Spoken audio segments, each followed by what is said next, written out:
voice of Jedi Johnson narrates the way, and the ever-steady Styxboy shall ride away your brain. Bad to the bone, bruise the furnace, pick up for days on days, and the great sound covers slow fence have bad writing to slay. We are all damaged, undamaged. We are all damaged, undamaged. We are all damaged. The qualified, we are prepared. Hey, what's up, everybody? Happy Friday night. We're a little light tonight. Yeah. Bruce is out in the Berg, hanging out with Max. Oh, come on, I want you to say Bruce got suspended. Hopefully out there digging for some good books. But yeah, so you're stuck with the three of us tonight. What's up, boys? How was your week treating you? Good. Seemed to cool off a little bit this week. Thank God. It was unbearable for a little bit.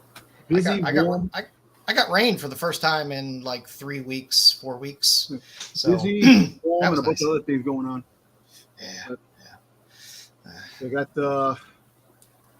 we got through the Acolyte. We got through that. Yeah. Yep. And to go back really quick about it, it wasn't a bad show. Could have been better? Yes, it could have been. Nope. But at the same time, all the hate and all the shit that went through it, I don't see what was wrong. It was open space to put certain aspects into it that people are crying about that it ruined canon. It didn't ruin canon. It was palatable enough. Like, I wasn't blown away by it. I didn't hate it. I watched it and I was like, oh, Star Wars content. And right. That's kind of the way I am with modern Star Wars in general at this point. Yeah. I kind of look at the fact that it had very cool aspects to it. It had a story. That's the main thing. It had a story. The execution, you know what? It was hit or miss. There were good parts, bad parts. The fight scenes were freaking anything though. I liked the fight scenes. I thought it was awesome. And the cameos, the little Easter eggs that they threw in there, which was really good, and people crying. Damien. Oh, how can he be there? How can Plagueis be there? Spoiler: Plagueis can be anywhere because he's fucking Legends. Yes, he was mentioned in Revenge of the Sith, but his on screen could be anything. He could be any age. So stop crying. Like I always say, I think the more you know about Star Wars, the worse it makes your watching experience at this point for Star Wars. Sometimes. I'm gonna be honest with you, man. I'm actually looking forward to Deadpool and Wolverine. I saw the latest trailer that's dropped, and I'm tired of the trailers that spoil every goddamn thing in the trailer. I think this is the last one. This is the last one. But this trailer right now really got me hyped, and kind of I kind of got a little emotional. It was good to see the little Wolverine. So I'm actually looking forward to seeing it, and it looks like a fun movie. I can't say a fun family movie because the curse words. No, they're just gonna drop 5-year-old F-bombs. child. They swear. They used to swear in movies when we were kids all the time. It's fine. Yeah. True. I don't mind it. My kid curses at me like a teamster, so I'm not really not really concerned. Collects his check at the end of the week. Yeah, Hey, look, I'm not really concerned about them hearing bad words. Back in the 70s, my mom and dad took me to movies, and there was curse words in it too. Back in the day, so we all, we all had our time in the movies, but it looks like it's going to be fun. I hope it does big things in the movie theater. I hope it brings, the comic spectators and the speculators and all that stuff with the books and stuff. I really hope it brings that community together, because we need something really good. We need something out there that's going to bring the community together. It's going to have a tone and feel that's different than all the other MCU stuff that we've gotten, and I'm fine. And that's that. I'm good with that. It's a nice change of pace. It all starts to feel stale after a while when they were just running out all these movies, and they all kind of felt like they had kind of the same tone, kind of the same feel. Here's a little bit of comedy, and here's a little bit of seriousness, and it all felt like they all could have just been written and made by the same person, and wouldn't have mattered much. So it'll be something different, good, bad, or indifferent. It's something different. It's hopefully reinvigorates Marvel a little bit to at least try some different things. That's all I want to see. I want to see them branch out. Apparently, I don't know if we have in the news any of the latest MCU stuff that dropped. There's a couple of rumors and speculations that dropped today. The Thunderbolts. So I don't have it in the news, but we could definitely talk about it when we get to it, because that sounds good. Let's take a look. See here who's popped in as almost always, because I think he was beat out by Tommy at one point. GTK, GTK, you doing? Tommy, as always, right behind. Enjoy the rewind. Hopefully there'll be some good stuff in there for you. Yep. Damien, don't worry. We'll what's up, sir? We'll do what we can to keep this thing What do you mean, my sack? Get out of here. Get out of here. I hope it's. Truthfully, I kind of hope it's the last. You know what? I think it is going to be the last one. I think Deadpool is going to be part of the overall MCU. He'll probably join the. Listen, in a fantasy world, which I really hope happens, I hope we get the Thunderbolts team of the Red Hulk, Punisher, Elektra, Deadpool, Ghost Rider. I'd be fine. Throw out an X-Force movie at some point. Yeah. Why not? Let them show up there. I will say that I'm definitely not interested in the Thunderbolts lineup as they have it now. Just for you, Three Rivers. There you go. Oh, Iron City beer. There you go. I think I have a mug of that somewhere. Yes, Domspiracies, yes. So. I see you can make it into the chat. I know, but he can't make it into the show. Hopefully you're having fun up there with Max. Exactly. We said hi. Yeah. Have a good time, Bruce. Yeah. So we missed you. Let's get into this stuff. I decided to go with For Men Only magazine this week, just because I like the blonde bait. There's nothing like a woman in a bra trying to lure some Nazis in so they can be shot from above. Exactly. On the train. They don't know they're dead. Yeah. So these books from the 40s and 50s were a lot of fun. So I will keep spotlighting them this month. Nice. Thank you for showing your support, Bruce. We appreciate it. And let us get into this guy here for our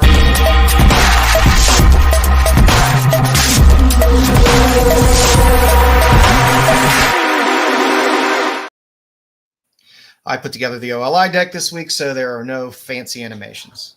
So you'll have to wait for Bruce to come back for that. So first up on our list, if you saw the trailer that came out. I was about to say, I wonder why. Why. I mean, this book, it didn't necessarily move in any way today, but it's a bigger boy book. So, I can imagine it probably moving up in price a little bit and, seeing it pop up a little bit more, but it's not like somebody's going to be out selling 300 copies of this. Like I said earlier, before we went on, kind of got me a little emotional, man. The Yeah, definitely. And I know that the trailers show you can put the trailer together and get the whole 50 minutes that they showed in the movies. It showed that those certain people got a chance to see that 50-minute plus screening. But it's good to see her back, older. Now we know where she might be able. She might be the X-23 that we're going to be getting in future movies. You know what I'm saying? Yeah, it'd be nice to see her not catching lightsabers in the chest. Oh yeah, the PSA. We got that in the deck tonight. Oh yeah, that's gonna be fun. Yeah. I have my feelings about it, but a little mixed feelings on it, but we'll see. I missed that. So how much? What is this book going for now? What is like the? Oh God, I'm trying to even. I don't even know what a 9.8 is going for in this now. Like with the rare, don't even about the 9.8. What about the raws? What do we got like a raw? A few hundred. Raws. You love X3 backstory. You love her being a little prostitute. Yeah, it's a dark story. It's a dark story. Yeah, I mean, most people by now have slapped this book. You don't find that many rares or raws unless there's a Turkish edition out there. But a lot of Turkish editions, a lot of 9.4s, a lot of 9.6s. Yeah. A 9.6. There's one for 629. Another one for. Yeah, I wouldn't mind having. Is that a PGX? I don't know, CBCS. The Turkish is going for. Turkish, they're like 25. PGX. Okay. Yeah. So yeah, I mean, it's when you're talking about a book that's multiple hundreds of dollars, graded in a reasonable grade for a modern when you're paying a significant amount of money. It really sucks that I'm not really into X-Men, and I remember when this book was on the racks when it first came out. Yeah, it was one of those ones I wasn't collecting at the time when this came out. I had taken a break from collecting. And you come back in and you're like, oh, what are all the keys now that I missed while I wasn't collecting? Listen, I stopped collecting comics when friggin' Miles Morales came, and I didn't all those books from Miles Morales to now to the before I started collecting again. So that was a big group of books that I did miss from that whole new. I had just like punctuated break. I collected all through the late 80s and 90s. And then quit around like 92, 93. And I didn't do anything for a long time. I was like, well, that was fun. That was my youth, whatever. And then I got back into it around Civil War. Okay. First Civil War. And because the storyline interested me. I'm not a huge event person, but it was an interesting event. Yeah. You had a good hype on that one. Yeah. And got back in for a while and then popped out again and then hopped back in here and there. And then in like, I'm sorry, Joe. Cosmic.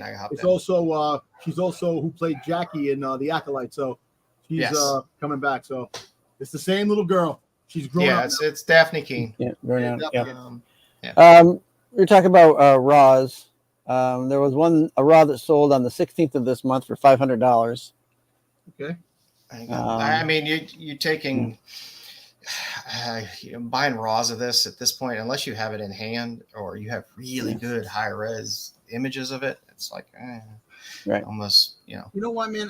I know grading books are great and having a graded book, but sometimes I'd rather just have the copy of book in my friggin' my collection. I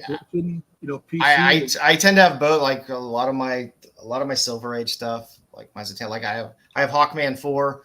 First appearance as Zatanna. I have a raw copy of it, and I have a graded copy of it because I still like to kind of flip through the pages, but especially when they're not on the cover, so you can't just kind of display it. You actually have to. Don't worry, folks.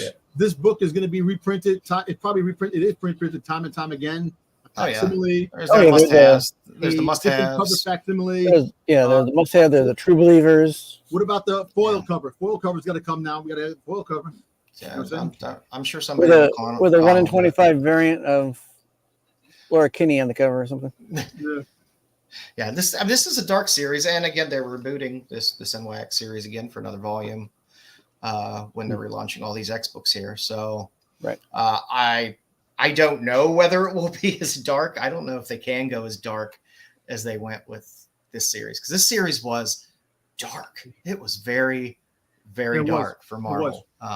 So we'll see. We'll see how dark they get, or if they just red band it up and see where it goes. But like I said, it's something to keep an eye on. Watch how not just this book, but some of the other X23 keys in general, just X23 books in general. If you probably start it in a $5, $10 box, pick it up. Good. Good luck. Yeah. Good luck, because the person that's selling it in that box is not very smart.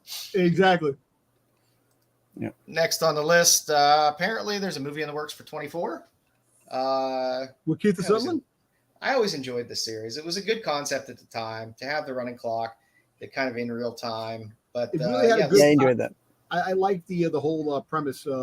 Is it going to be him if they do the movie? I'm hoping, because remember they did another series at 24 with different people at one point.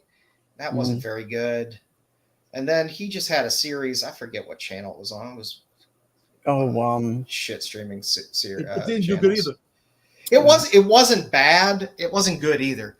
But it wasn't bad. It was watchable, but it had that kind of frenetic energy that you got with a 24. And he was good in that character. I don't know if modern audiences, like at the time, we were all recovering from 9/11, and we were kind of okay with, seeing somebody, rip the power cord, out of a lamp and plug it in and just go electrocute people and stuff like that. I don't know if people have the stomach for this type of gritty realism nowadays, but listen, you see what happened, the realism that happened just recently last week.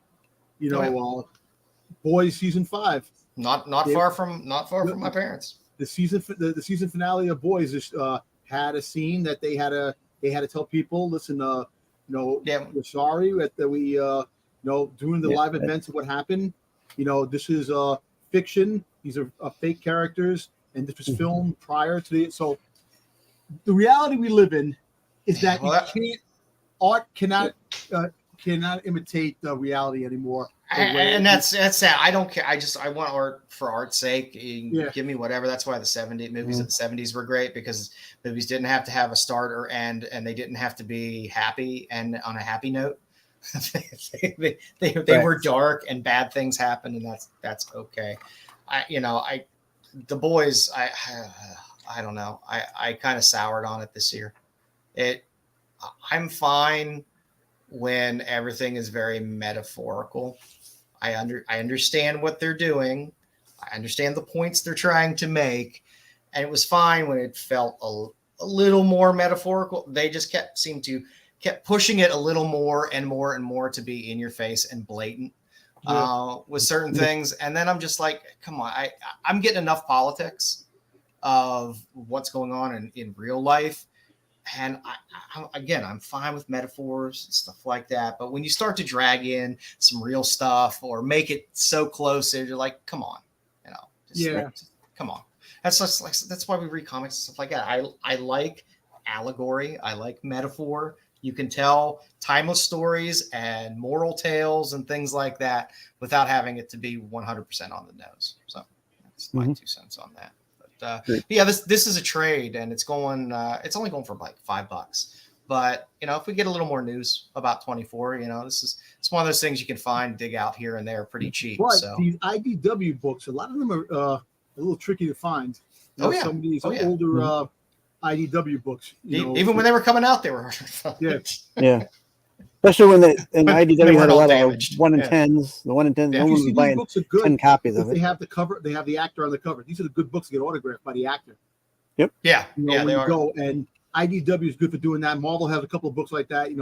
So never sleep. Yeah, never sleep on actor photo covers. Yep. Because if you can pick them up when they come out, whether you necessarily love the cover or not, if you do go to cons and you do have a chance to see some of these actors, those signatures, when you have the actor's signature on it and it ends up being an actor that ends up being big or big at the time, those books go for a grip.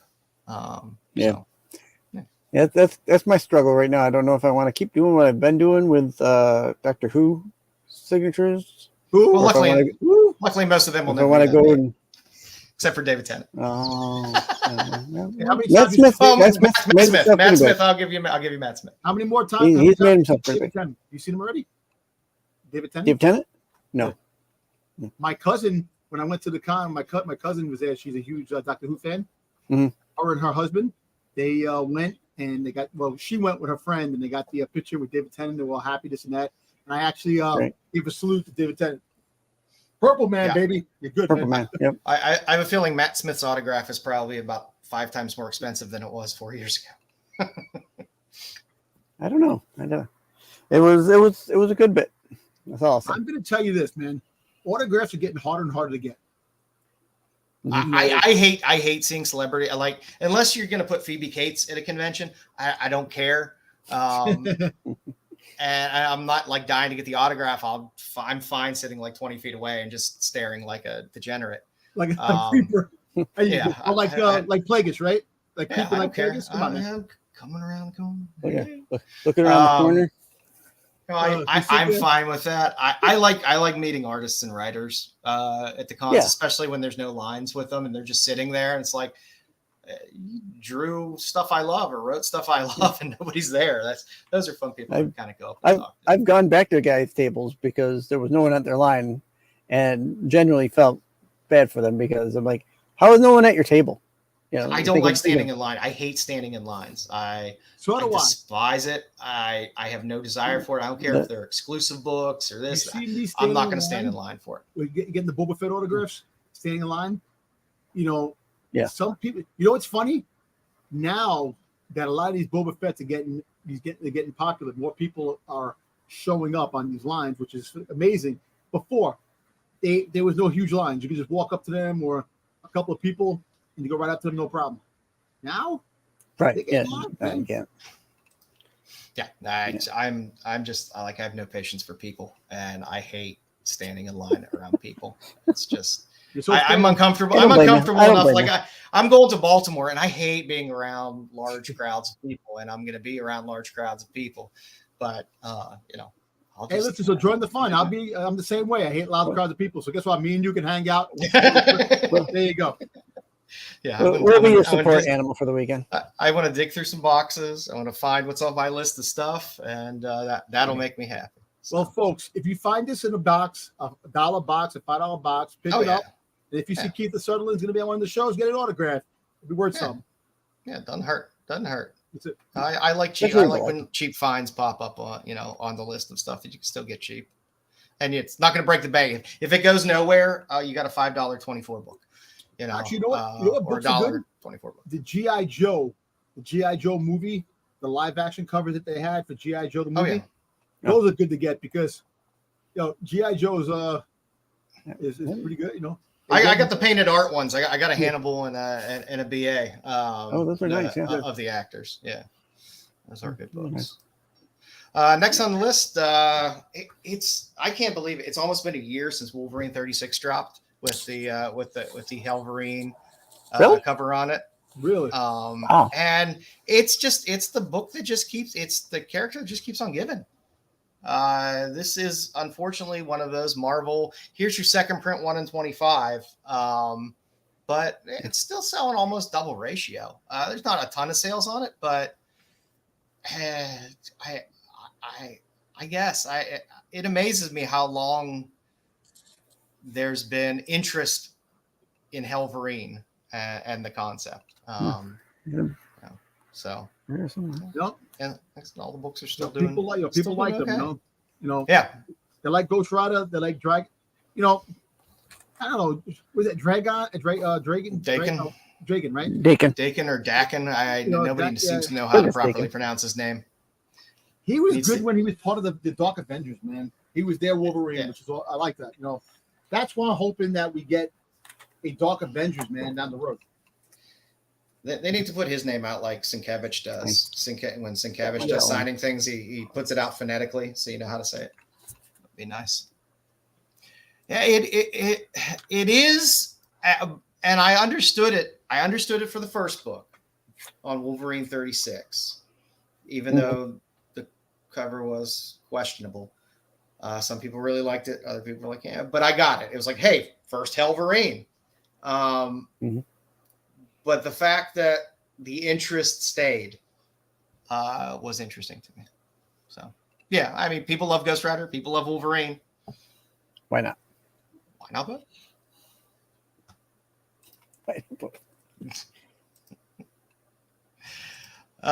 Next on the list, Yuri Watanabe was cast for Spider-Man Noir. So that has Spider-Man 600 hitting $10 to $12 if you want to grab her. That's why this book was on the list. I just read the thing on who's going to be in it. I think Spider-Noir is going to be pretty good. It's going to be fun. That's all I want. I just want something fun. I don't need serious. I don't need something deep. I don't need some huge tied-in story. Just give me something fun. I'll watch it. Yeah. And I do, I know Bruce hates him, but you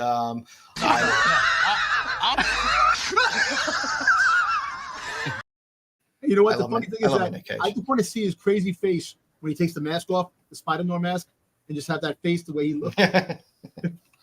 So I don't know. It'll be fun. But yeah, this book's pick it up a little bit. I mean, we get this all the time. They cast C-level characters, and then you see their first appearance pop a little bit, But so, I know sometimes people catch gold on screen.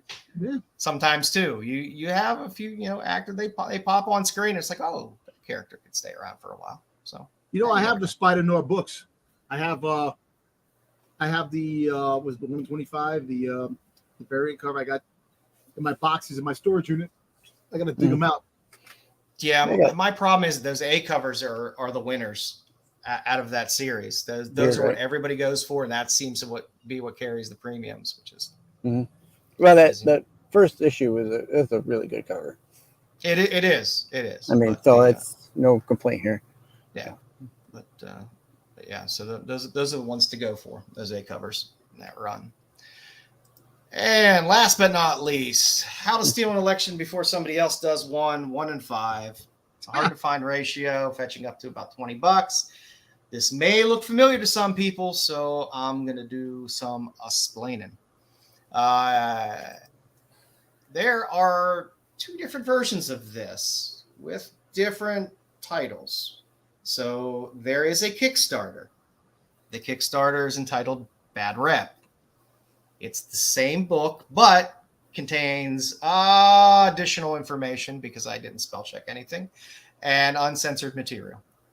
The LCS version is censored and doesn't have that additional material in it. The only Virgin one I believe that was available is the 1 and 5. The trade dress is on the Kickstarter version. But I love Jasmine Darnell. I'm a big Jasmine Darnell collector. This is not an easy book to find at like LCS type shops at this point, or some of the online shops. Unfortunately, this is probably going to have to be some eBay buy for me, or maybe a Confined when I'm in Baltimore. But I collect Jasmine Darnell covers. So, and this is up your alley, man. Yeah, like I said, why this might look familiar. We showed this book on April 5th. And then I had to do a correction because I had just cut and pasted the wrong artist on it. So we did our correction on April 12th. So, we're trying to be ahead of the curve for you guys. So, and plus I just wanted a picture of my beard there because I kind of missed my beard. How come I'm not here? What happened? You couldn't cut me off? You were gone that weekend. I forget. I think you were at a con that weekend. I was way Yeah. April? Yeah. But yeah, like I said, it's a good book. Even when you're in Dallas. It says Black Mask, which I don't really get. This imprint is not Black Mask. The Kickstarter was not Black Mask. Even the Virgin version, the other versions on it aren't labeled as Black Mask, but I mean, I know Jasmine Darnell does a ton of Black Mask work. Damien goes, Joe, calm down. Cover scream filth. Yeah, and like I said, it's good. Jasmine Darnell, she does a bunch of Godkiller covers and some Rogue State covers and stuff like that. She did 2 covers on the most recent Gun Hunting Collision Course book. So it's an artist I collect, and we even did a mini spotlight on her a handful of months back as well. So I think I remember. Yeah, I think we did. Yeah, so little history there. So if you see this book with this Bad Rep trade dress on it, know that that's the Kickstarter, and it's going to be filthy inside. The Virgin, not so filthy inside. The Kickstarter book cost $20. I don't know what the 1 in 5 was going for. I know where it has been listed, it's been up for about $20. So pick your poison. I buy the filthy one, kids. Yes, you did. That's what I did. So, all right, for Comic Now later this week, picked a few interesting ones. Van Helsing Hexed. Ivan Tao can be very hit or miss for me in terms of his covers. He has the very skinny, long neck, elongated, kind of sharp features covers.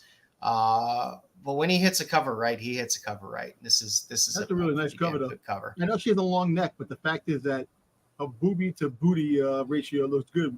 Yeah, it's she was created by in the mind of J. Scott Campbell. I'm guessing based on those proportions. She's like a vampire, right? I think because it's Van Helsing, right? Van Helsing's a vampire hunter, yeah. Yeah. But nobody opens these books. But it's a decent cover. They do. It looks nice. The cover looks nice. I like it. And that's blood dripping down too to the side. Yeah. And we got these Luchaverse books coming out now as well. I like these 1 in 25 kind of poster homages. They're pretty nice and pretty cool looking. Actually, Rey Mysterio. I would get that. Yeah. Yeah. There's some fun covers on the Luchaverse book in general, but these old school poster looking ones are just fun. So these are the ones that are worth money. These are the ones that are hard to get sometimes. The people like this. Yeah, and it was something different. I like when somebody's putting something out there that looks interesting, kind of falls a little under the radar. And last on the list for the stuff out this week was the Batman 609, the KRS Comics, the Will Jack Virgin variant. I like everything that Will Jack does. He knows how to draw a lady. Yes. I would say so. I enjoy that. And this is a good Ivy cover. There's been a lot of good Ivy covers lately, but compare this cover with the first appearance of Ivy, of Poison Ivy. How bad the art compared to some of the art they have now. Well, if this came out back then, it would never have gone to print. I don't think. Yeah, it would have got approved, right? Yeah, it would never have got approved. No, well, who knows anymore? I mean, is it really that different than an Art Germ cover in terms of what it's showing, or I don't know, or an Edukure cover? I don't know, but he definitely draws them sexy, and his stuff is a lot of fun. I have Crucifer, if you're gonna be in the chat, you could be on the show. Yeah. And coming up in the future, for AOA, I had to throw up there Florida Man 2 versus Hogzilla, the cover B. That's a nice little Kill Bill homage there, which is nice. That's a cool cover. The Deliver Us from Evil 4, the cover B, the Miranda cover is just a cool cover.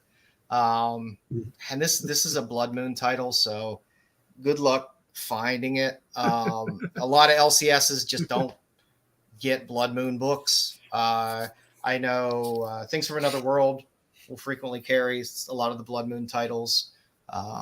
So there's some fun covers with this series, and this is definitely a good, interesting one. I can see nipple. Yeah, if you look hard enough.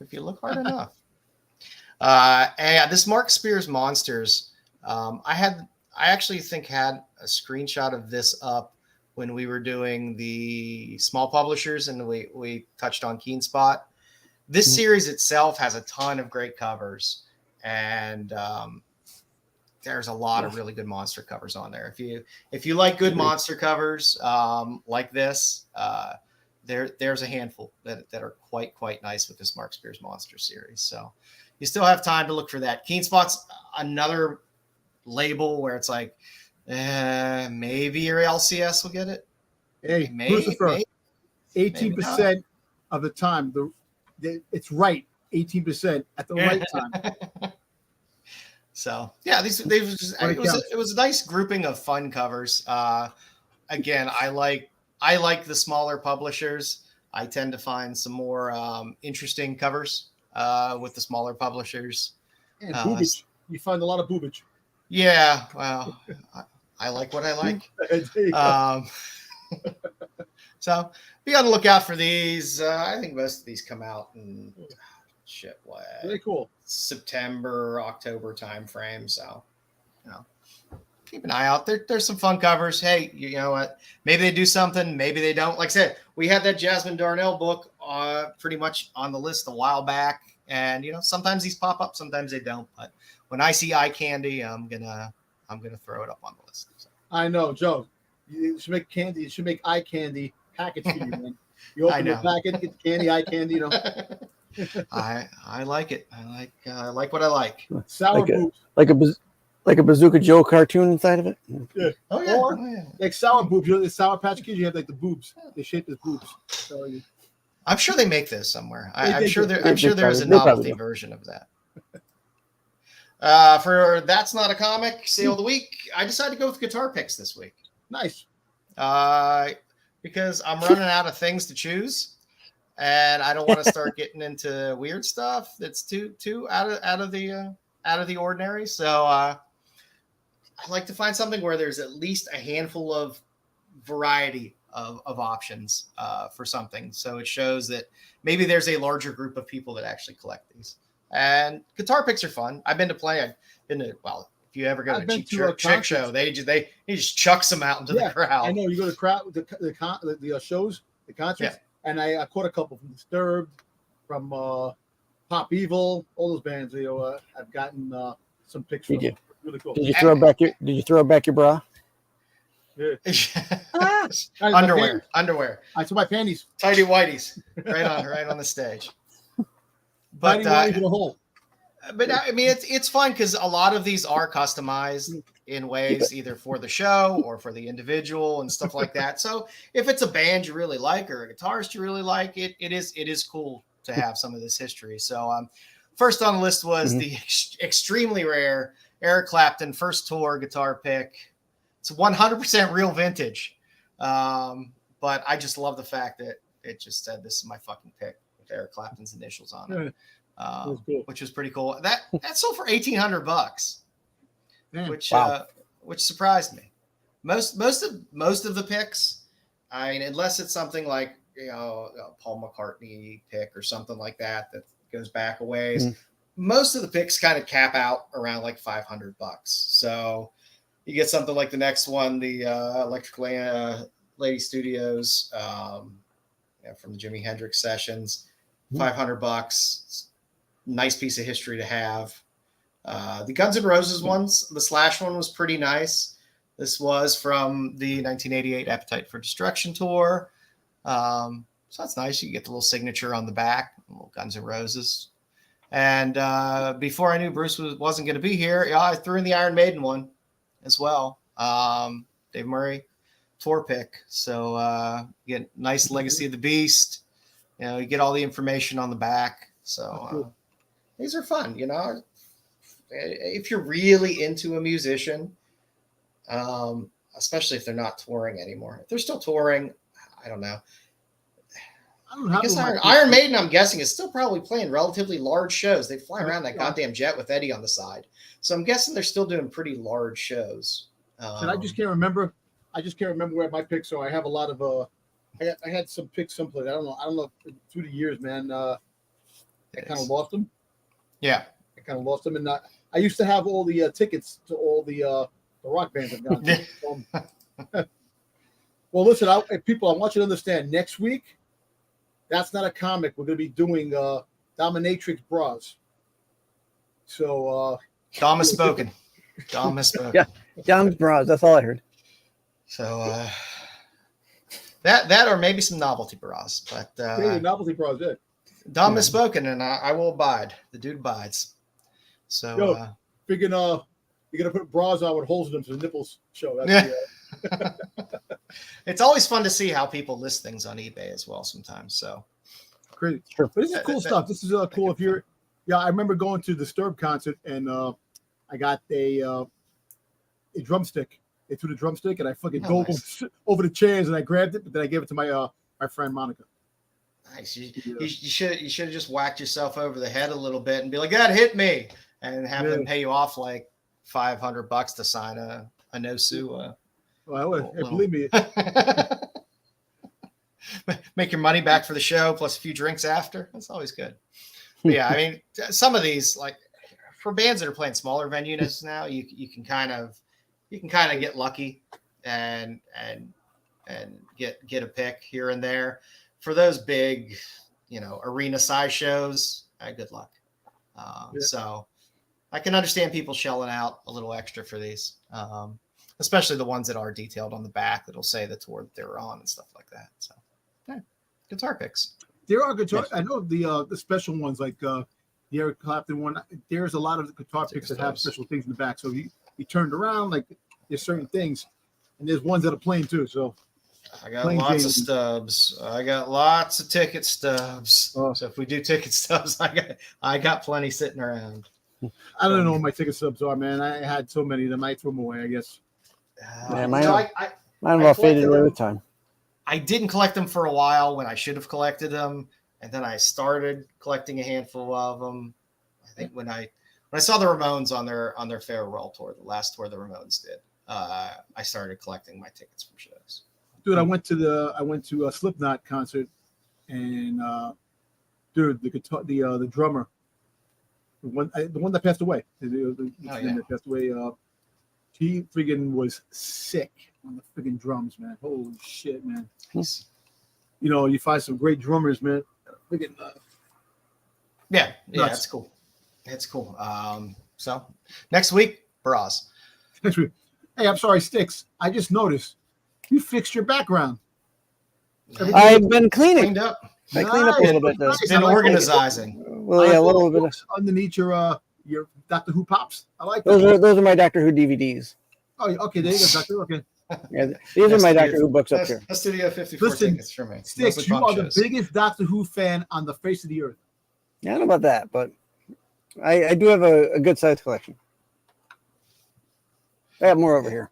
Yeah, the Ramones one is great because we were leaving a venue. It was an outdoor amphitheater down in Pittsburgh, and we were leaving and we were walking in between the tour buses, and it's tight in between those tour buses, and the Ramones were coming the other direction through us.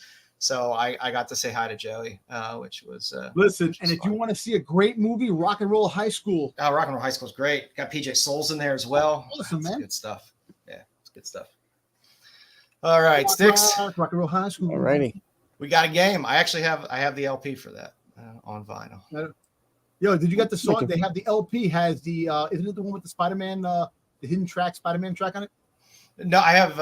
I think that might be on the Joey Ramone because I have the Joey Ramone. Joey Ramone did a solo album. Spider-Man. After the Ramones broke up. They have like the hidden track.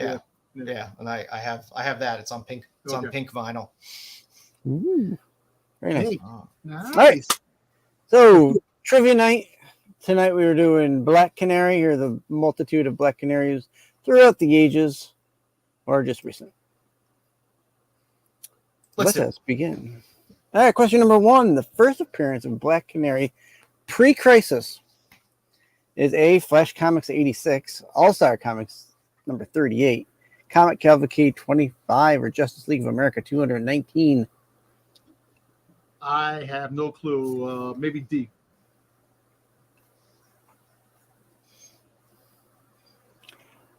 I will start by saying I really didn't know too much about Black Canary before this, so. Yeah, that's why I like to do these. I learn a little bit about the characters. Yeah. Yeah, Damien. Yeah, I saw the dirt. I saw the dirt. That was pretty cool.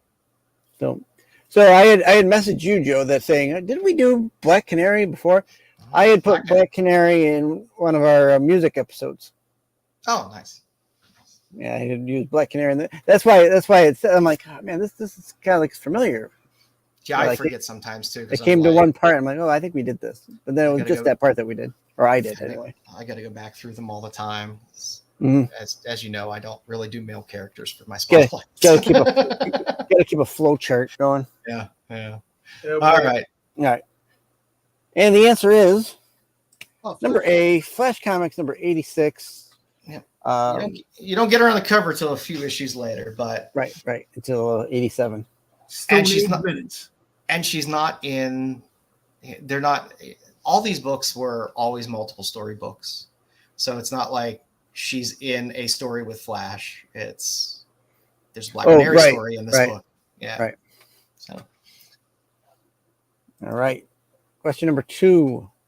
Following the continuity restoring events in Doomsday Clock and Dark Knight, this matters, Death Metal, the current Black Canary is reestablished as being what? A metahuman?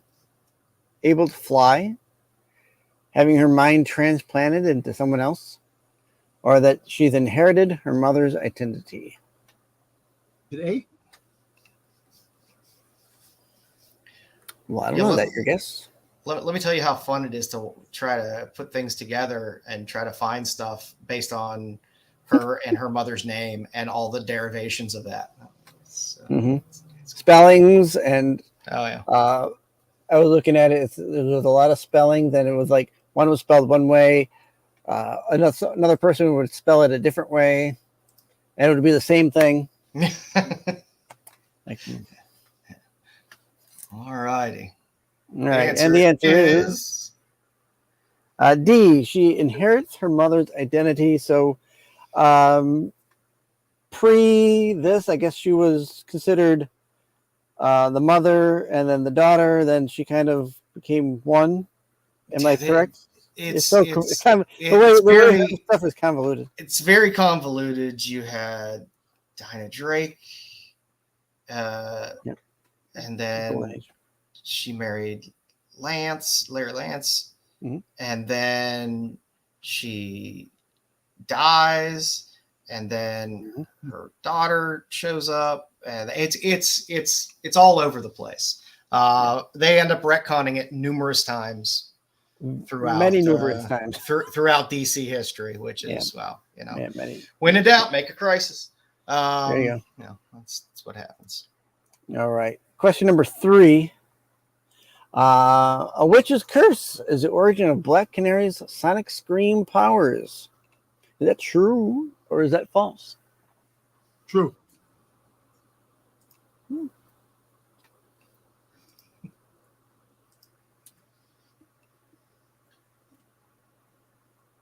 I don't know who he's talking to.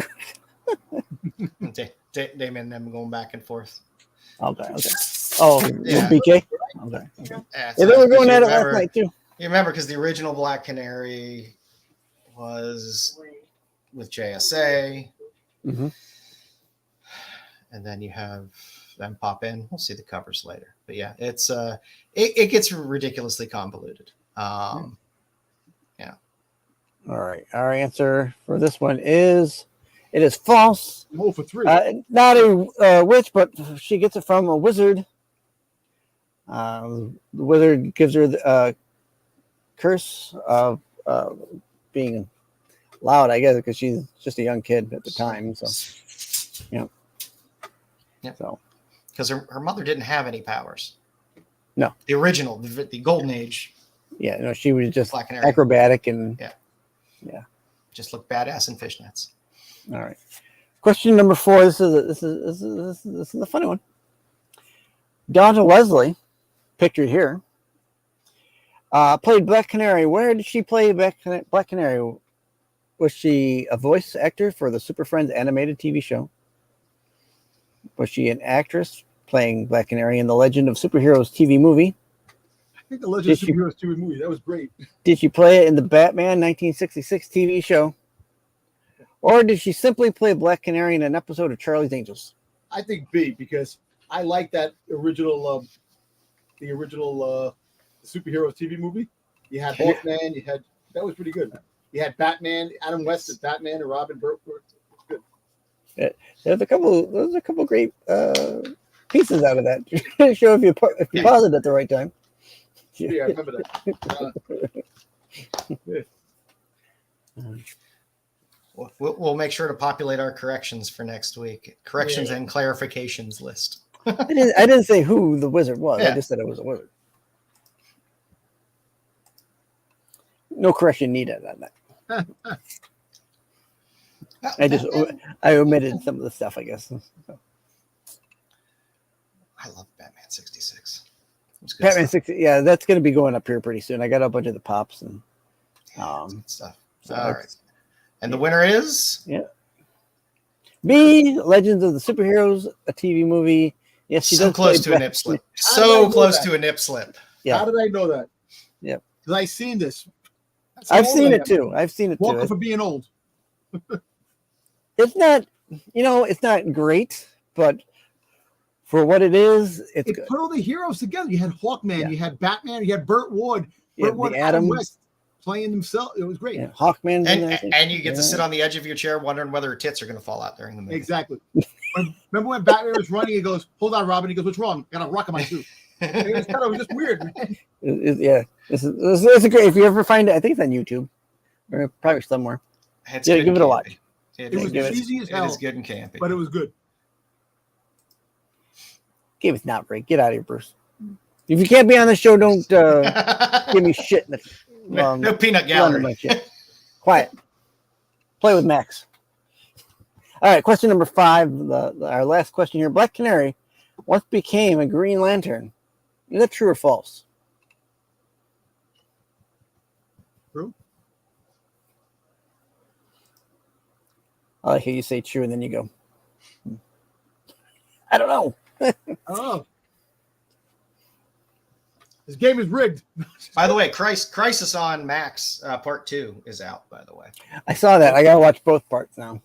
I watched the first one when it came out. I just watched the Batman? The last Batman? No, the Crisis on Infinite Earths Part 2. Oh, the cartoon, right? Yeah.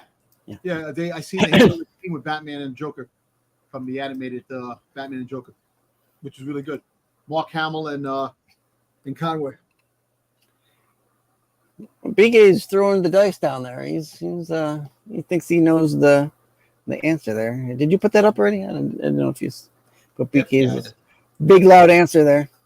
Yeah, big loud answer. Well, BK, are you right? Let's go to the answer. Let's do it. Boop. It's true. She becomes Green Canary. Now, I don't know if she became a Yellow Lantern. I think that's different. I think that's a whole different. I can't keep up with these. She actually looked good as a Green Lantern. Yeah. Although I prefer the fishnets. The fishnets always get me. Yeah. And there you have it. There's a trivia for the week. That was a good one. All right, let's do a little Black Canary spotlight. Walk through some books. So if we want to go way back, as we noted, she does appear in Flash Comics 86. You can see that's it's about 20 pages into the book. You get your first look at Black Canary. Johnny Thunder. Again, all these books back then always had multiple stories in it, and I noticed they started to do that a little bit now too. You kind of get a story and a B story with some of the DC books, but that was very common back then in these, where you would have 3, 4, 5, 6 separate short stories. Hey, Styx, your game is ass. Who said that? Your questions are ass. that Damien? Get out of here.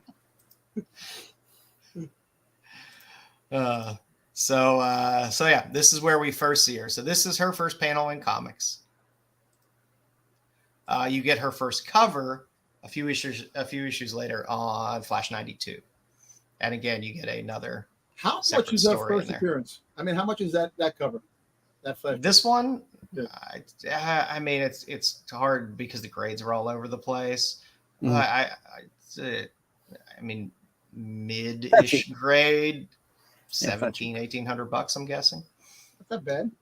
No, it's I don't know. This is a tough one because it's like this goes back to the kind of the modern. But look, she's on the cover and her name's on the front of the book, and she's in the book. There you go. You know, she's in the book on the other one. It is her first appearance, and that other book does go for a grip. You know, older books will not play that game as much with Golden Age. First appearance is first appearance. But this is definitely the better cover. I mean, if you're a Canary collector, of course you want them all, but this is the gem of the bunch in terms of the Golden Age stuff. Like I said, she shows up in, I think it's All-Star maybe 36, where she first meets the JSA, then she joins the JSA in All-Star 41. Yeah, you get her hanging on the comics there. You get her on a few of the Brave and Bolds, where they had all those nice team ups. The Brave and Bold was a great series. It's a very underrated series in terms of some of the non-Batman books that are in that grouping of Brave and Bold stuff. But yeah, the Starman and Black Canary books for 61 and 62 are fun covers to have, especially the one in the middle there. I do have that. I wish it was in better shape, but I do have a low to mid grade of that book. Maybe an upgrade at Baltimore, maybe. Yeah, well, I mean that's what I do. Like I said, my Zatanna books, like I have all of her, major Silver Age appearances, and I have multiple copies, and I always buy the raw first, and then I try to upgrade my raw copy with a better copy of a raw copy, and then I always end up getting a graded copy as well. So looking to build that out as well. I'm looking at this cover thinking, who's the guy with, it says his name is a Sportsmaster? I would have called him One Ski Man. So it's one ski. That seems impractical, and it has a jet. Yeah, on it as well. Ski? No, he took the other ski away. Yeah, he kicked it. He threw it out. And I don't even know what Huntress's rope is attached to, but something I guess. Something on screen. They're not there. They're in a mountain, right? Maybe. Starman taking it in the face. Okay, there you go. Yeah, I see it now down. Thank you. Then you get this JLA 21. It's a good book. I say that because I have it in a 7.0. And to me, it's one of my favorite. I like the JSA, so I like that everybody's kind of there on the cover. So you got the Justice League, you got the JSA there. This is your first Hour Man and Dr. Fate in Silver Age appearance in Justice League America 21. But you get Black Canary right there in the middle as well. Why they're all holding hands. I guess they're doing a seance or touching tips. I don't know which, but but it's a good cover nonetheless. And the Silver Age covers are just great. The colors really pop, and it's a good one because you basically, like I said, you get everybody on that cover. And then you get her again in what's that, 29, 22 of Justice League of America in the middle there, where you get a nice little appearance of her on the cover. So I like picking up any books where I got some older JSA stuff in there in Silver Age because I can't afford the Golden Age stuff. So stop it! You can't, man. Stop it. You just gotta believe. I can in like one reader copies that are Dude, go back to your old profession, man. Go back to your old profession, bull dancing, man. Make some money. Yeah. Pole smoking in the alley. And you do get her not on major cover appearances, but you do get her popping up in the sidebars when they would do the Justice League stuff as well. Where they'd either say who else is in it, on the sides and have all the headshots, or across the top. Yeah, I always like that. I always like that on their book. Yeah, always nice to see Wildcat as well on the cover. Like I said, 75 is where they kind of twisted things up, and you got the daughter-mother thing. It's a great Black Canary cover. It's probably one of the most iconic Black Canary covers, even though you're only getting her legs on it. That's why you like it. But they later retcon this in 219 and 220 of Justice League of America. Yep. But again, you got her popping up here and there on a few covers in Justice League. I love the old Pied Piper cover as well, which is always fun. And there you go, where you have the retcon, and you can see there's only a couple covers I could think of where you can see her and her mother on the same cover, and 220 is one of them, because she's in the casket and she's standing over her going, she shows up there. There's all kinds of weird, DC always has, especially right out of Silver Age. They had a lot of like special DC special, all girl issue, all stars of this, blah, blah, blah of this. So this DC Special 3, she shows up on the cover there as well. She does show up in a few of the Adventure comics that had Supergirl in it, because Adventure comics would always kind of move around from Superman to somebody else. Somebody in that second picture get that boy new liver. You got jaundice. He's freaking yellow as hell, man. Yeah, he got jaundice. Yeah. Put back in the incubator. Then you got a couple Secret Origins books as well. Secret Origins of Superheroes, I think, has the Black Canary origin story in it. And I got that later Secret Origins as well, which has her in it as well. Mm-hmm. She plays a prominent role in that Denny O'Neil run with Green Lantern, Green Arrow. So you get a handful of covers with her on there. Sidekick, love interest, however you want to look at it, of Green Arrow. So yes, this is nice. This is where you start to get a lot of them together, and that relationship starts to build. Who's the boy sidekick there in the middle? I forget who that is. It's weird for Green Lantern to have a weird sidekick. That's weird. When it's not another Lantern, you're like, you better get killed off in the next issue. Damn, you got friggin' Black Canary. Go back to the page. Black Canary in bondage. Yep. Everyone loves a bondage cover. Yep. The shackles. There you go. And like I said, she appears on a few more covers as well. Like I said, there's and all the Black Canary stuff is really dirt cheap.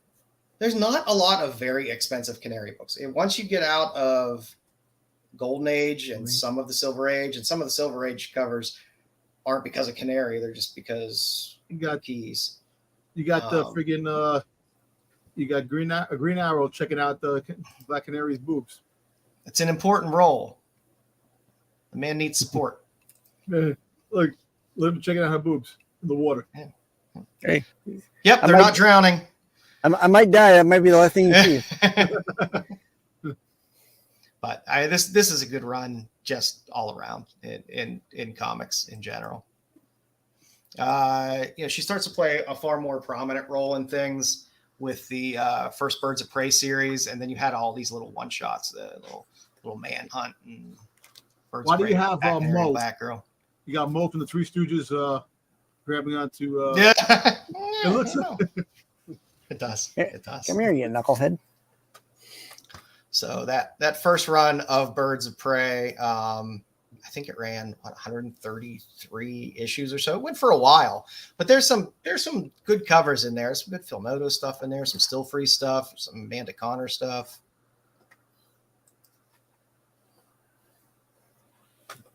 This is the second cover where I'm pretty sure that is supposed to be her mother on there, based on the her saying this is all about me and mom. I'm pretty sure that is her mother behind her in this issue, which would be, I guess, the second cover that I know of where they're both on the cover. But this Birds of Prey run has some fun covers in it. Yeah. Well, the way they moved her mother around was... Yeah, it was a bit of a mess. You know, and again, you still got Oracle, so, you know, still got her wheeling around there. She's not there yet. Soon, but it's a good Birds of Prey run. I would suggest picking it up. The second run, also really great covers. Some good Canary covers on there as well. Yeah, there's some good Phil Noto stuff in this run. I think Cliff Chang did a bunch of these covers. And again, a lot of these are cheap. There's your Hughes. There's your one-off. That's nice. There's a book that's going to cost you a little bit. Not much. It's not that pricey. But it is a great Hughes cover of Black Canary. Your J. Scott Campbell. Yeah, and you got to that's Turner, Michael Turner. The Michael Turner cover. Yeah. You're sitting there going, damn, I wish my boobs were that big. Yeah. It's back problems. She did have a few small mini series as well before she had a longer running mini series. They didn't run that many issues, and the covers were not that great. The art was not that fantastic on them, but late 80s. Yeah. So those are the first two pictures are from the first series and the second series. And then you kind of had a little compilation series as well there. And then you had a really nice series of Green Arrow and Black Canary. So this is where you got to see them make Sexy Time a lot. Nice. And this is the one that led up to the Wedding Planner and things like that. But you had some. This is the run where Cliff Chang does all the covers in it. But there's a lot of good little variant covers in here as well. The 29 is a great Black Canary cover. You did have 2 Wedding Planner episodes or issues as well. And then that leads up to the actual slightly longer running. I think it only ran like 13 books, but a slightly longer running Black Canary series that has some really great covers in it. A lot of Babs Tarr, Lotte in there. There's a lot of good stuff in this run. And again, it's dirt cheap. It is very, very dirt cheap. And like I said, if you dig Canary, everyone loves a Looney Tunes cover. You have the All Red Monster cover there on the first one. But there's some fun covers on here. If you're collecting like Batgirl books around the same time, there's a lot of books in the same vein in terms of just good covers in this series. She then shows up in the Green Arrow series. Here's a nice earlier Otto Schmidt. I know we'll see the 1 in 25 that was popular on the Birds of Prey more recently, but Otto Schmidt did do this nice cover of that first book there with Black Canary and Green Arrow on Green Arrow 8. He did a handful of covers through this whole series.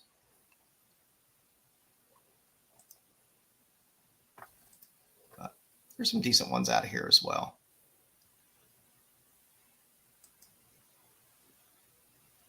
And you can never go wrong with Chew. Anytime Chew is doing covers, you're going to get a nice thick Canary if you like your canaries thick.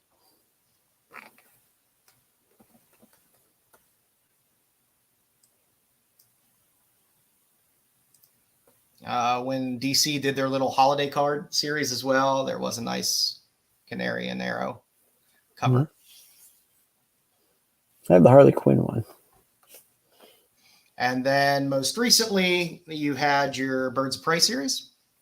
So with the Birds of Prey, there was a lot of good books. That Otto Schmidt 1 in 25 is still a pretty sharp Canary cover. It's one of the better ones. If you're collecting Canary covers, it's one that definitely have. And again, Chew, she's thick. She's a thick one, man. You got a sway there. You got a little Zerdy on the end with the tattoos. Mm. You got Lobos on the left there. You got a nice Dan Panosian right in the middle, which is also one of my favorite Canary covers.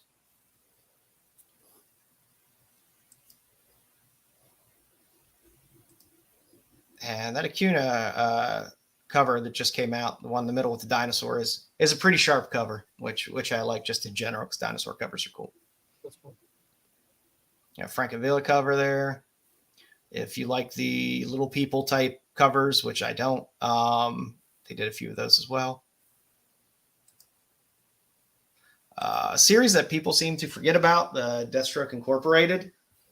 There were some really good Canary covers in that run. So there's that. The second one's a Hughes, which again, all these are still dirt cheap. There's a Zerdy in there, the third one.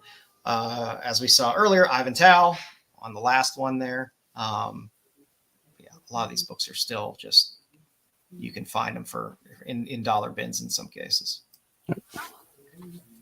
And then just some of my other favorites. I do like the Bye Bye Birdie cover on Green Arrow 40.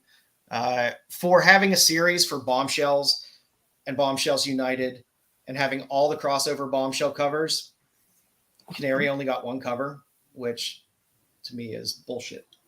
But she's on Bombshells United 13. So if you're a collector of the Bombshells books, again, a series that is just brutally undervalued. The first Bombshells run was fantastic. The Bombshells United was pretty decent as well. And then all those crossover Bombshell covers were really, really great. How those can still be found for $1 or $2 is beyond me, but they can. And then you got a nice little lyrics there on the end for DC versus Vampires 7. That's a nice one. Yeah, that was a good series. I like the DC versus Vampire series. I'd be remiss if I left out a Frank Cho cover. So it's a good Black Canary Frank Cho cover. The middle cover is fire. I like that. Yeah, God, I forget who does it, and I can't see that small text there, but it is a sharp one. Anytime she's on a motorcycle, it's a hot cover.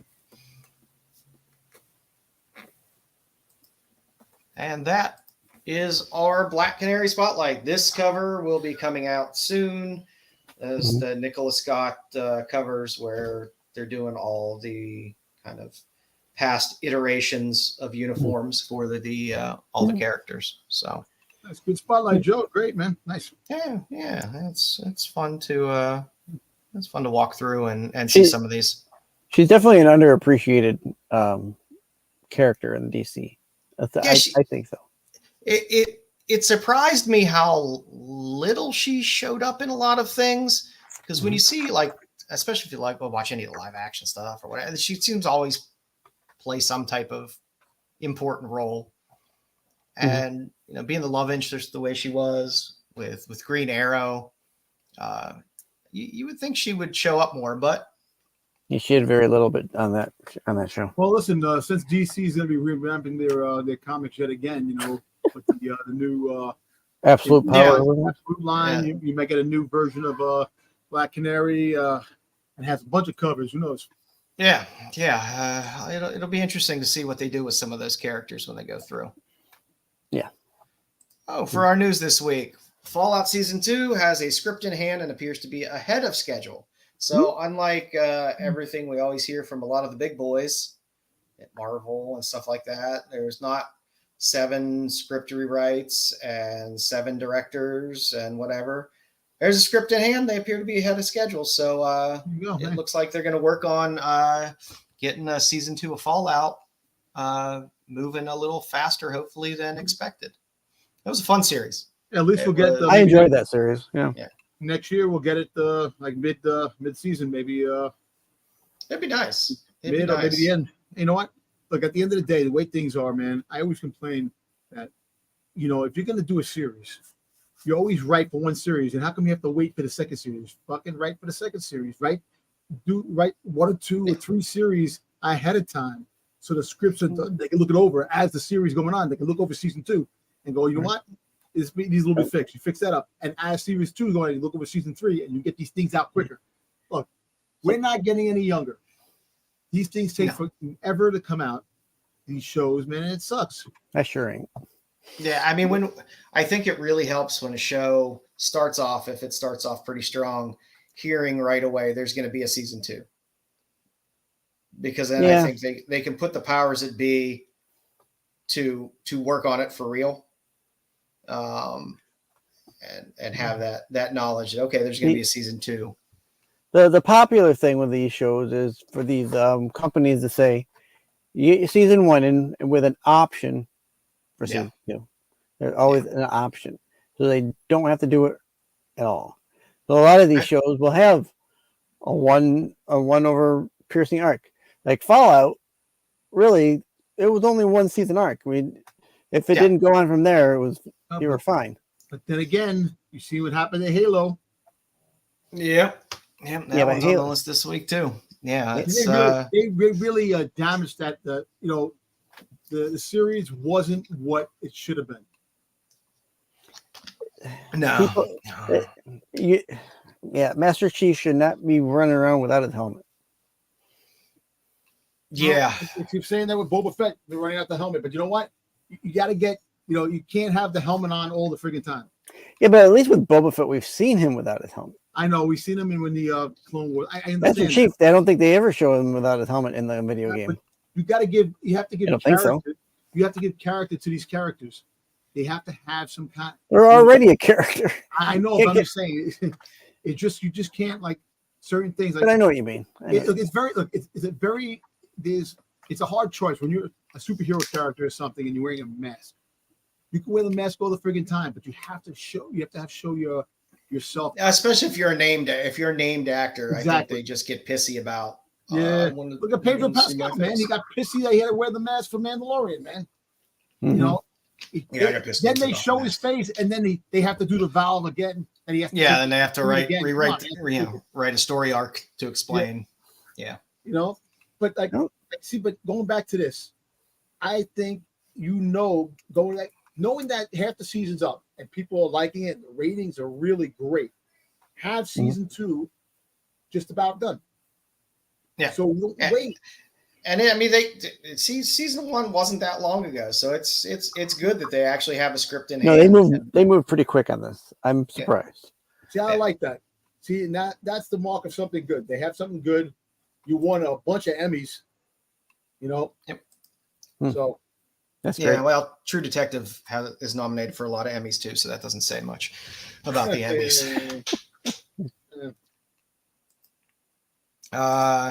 The big news is PSA is going to start grading books. I don't know how everyone feels about that. Well, listen, I like PSA with their cards, and I also like PSA with the Funko Pops. I like the case, the Funko Pop. And it has the.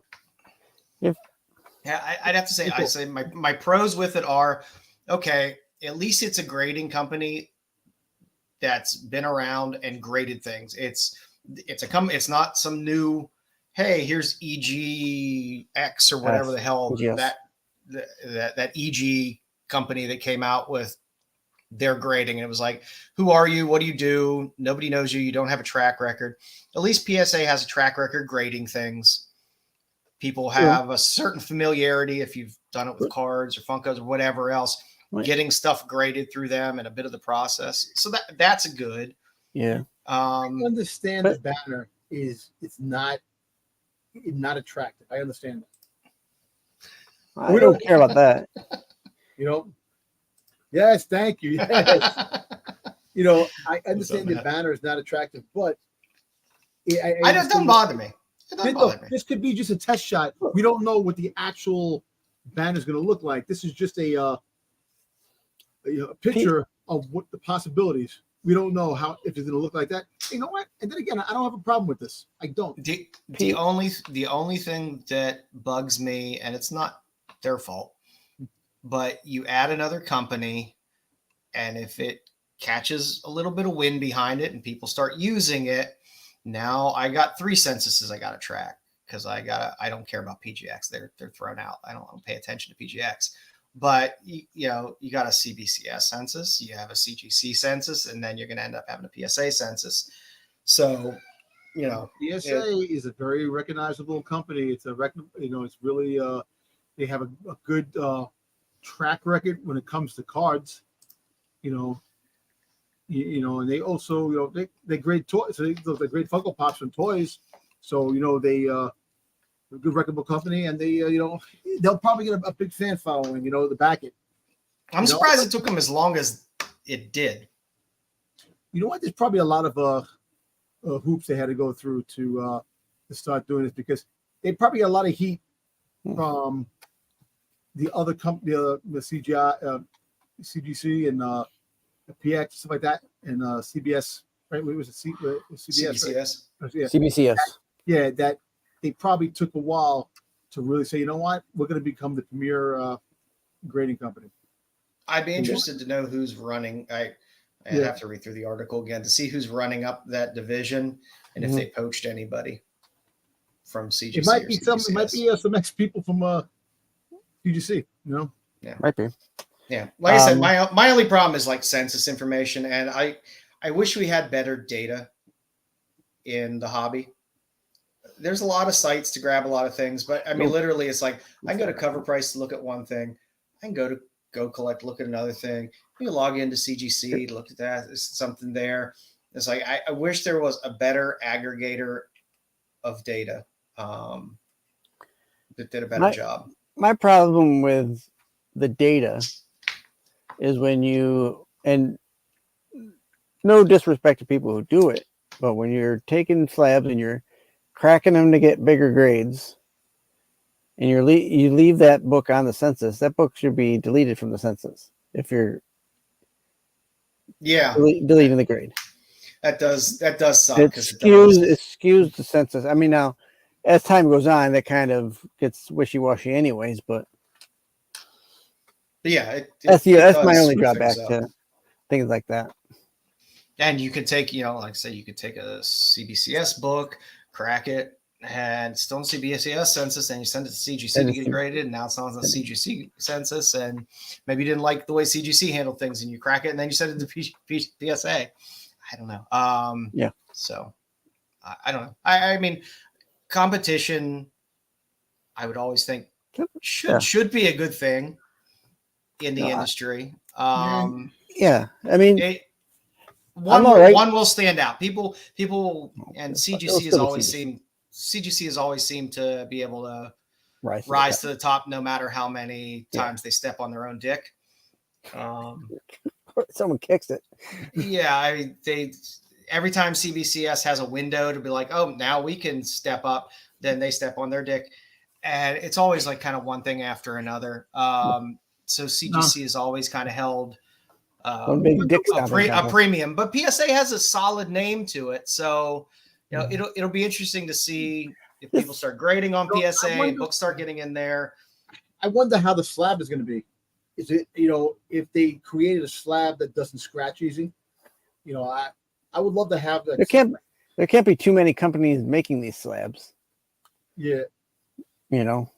So it might be similar to CGC or the combination of the both. I don't know. I'm all right with PSA doing this. Is the plastic thinner to a point where it's not, because CGC Well, the old slabs used to be thinner. Now the new slabs are supposed to be a little more bulkier. I truly liked the old slab. I liked the thin slabs. I like the thin slab myself. You know, because the slabs take up a lot of space. I don't know if I have one here handy. No, I don't. One of the thin ones. I probably got. No. No, but you know what? My old Wonder Woman is a thinner slab. In a way, it's pretty good to have another company. You know, I like that Wonder Woman comic. Yeah, if I compare that to something else. Here we go. On the big screen. Who's on the big screen? So here's my ASM 88, and then it's got a nice thin. And then here's my Ultimate Fallout 4 second print. A little thicker. Yeah. I wish it, like, I like it, the slab should be thinner. It should be thinner because you could actually fit them more in boxes. You get too thick, you can see it. Yeah. Mm-hmm. And there was a difference there. Yeah. I do like this Raza Contest of Champions, by the way. Shout out to Steve Horn. I think I bought it from Steve Horn. Cool color. Oh, yeah. My Bargain Comics. Yep. Yeah, he's a good kid. Yeah. So yeah, I mean, I like I said, I think competition is a good thing because hopefully it makes the others work harder for business. Mm-hmm. I mean, the thicker case is more sturdy, and now the main question is we got to see what the turnaround is, how long it takes for the turnaround. You know, when you submit books, you know, is it going to be just as long, or maybe longer? Did it say when they were going to start accepting books and how? Yes, it is. I didn't even see. I just saw the announcement. I'll have to read all the way through it. I wouldn't mind sending a couple books into here just to see how they do. You know, well, like I said, they're not going to start till early 2025. So right. I'm sure there'll be. But submission time would have to be if you want to have books on hand. The end of the year, maybe the fourth quarter of the year. Yeah, probably January. Yeah, probably January. Right after Christmas. You don't want to do it during Christmas. Yeah, but you don't want to do it on January. It's the beginning of 2025 so you start submitting books. I don't know. Yeah, but you don't want to. Everybody's going to start submitting at the same damn time. Shit like this, I'm not going to do that anyway. Being an early adopter. I like to let other people be the guinea pigs and submit some stuff in and then see how that stuff comes out. And it will be. I mean, it initially it's definitely going to be a fight for number 2. Maybe. Yeah, CGC they always seem to fall back up to the top. No matter how screwy things are with them. I don't know. It's an interesting industry. I always thought it would be a little more controlled and non-chaotic as it is, but it seems to be a little chaotic at times. Hey, listen, I think I found out who the backer of this is. Rob Liefeld. Yeah. You can get a $40 Deadpool balloon on all your remark on all your books. I think it was $60. Yeah, I don't know. It'll probably be 80 by next year. Oh yeah. Yeah, because he's retired now. Gotta make that retirement money. That is true. That signature verification thing is nice, but you know what? For years, CGC, you had to jump through fucking hoops for that shit for signature, and that didn't seem to bother CGC, and it didn't make CBCS number 1 in any way when they had their verification system. So I don't know. I mean, like I said, PSA has been in the business a long time. They have a decent reputation for grading, especially cards. So like I said, they're not coming in from, from ground zero in terms of grading. So I think that'll help them a lot. So. And they don't do signature PSA? No? For baseball cards and stuff like that? I'm not sure whether they do or not. None of my side stuff is graded. Sports member. I think they might, but that's a kind of a different thing too, because you can get. It's a weird signature verification is a weird thing. I mean, I don't know how many signed Adam Hughes books I have. It's a lot, but I know my dumbass can write AH and an exclamation point, and it can look pretty goddamn close. Yeah, it's not. It's not a presidential signature. No, it's pretty straightforward. So I don't know. They got some science behind it, I guess. So I don't know. So we'll see. In early 2025, I guess we'll start to see PSA slabs and what they look like. Whoever gets their first one in, send us some pictures. If you're one of the early adopters, we'll throw them up. And you can tell us how you feel about it. There you go.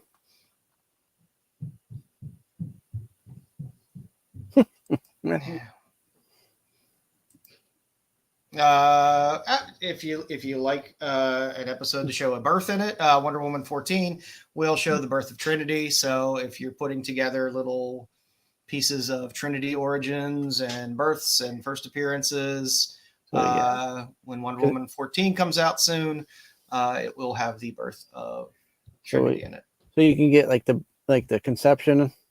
Yeah, you can get first trimester appearance of Trinity and fourth trimester appearance of Trinity and the birth of Trinity, and I follow her right through her life. When they had the one issue where they had Trinity and Damien and Jonathan, it was fun. It was nice to see the three of them as kind of the young Trinity as younger. So I think DC can do something with the character since they shit the bed with Yara Flor. I guess they'll just move on to Trinity now for the most part. Yeah. But I think you can have some good stories with her and Damien and Jonathan. Have some good stuff. Fleur there started out pretty solid. Right, the book was good, and DC was just like, fuck it. Yeah, I hate when they do that. It's like you had a decent thing. You didn't have to just shit on it and throw it away, and they kind of did. She still pops up every now and then, but I don't know. It's frustrating. Wait, so Trinity is the Wonder Woman's daughter from like another timeline? Business.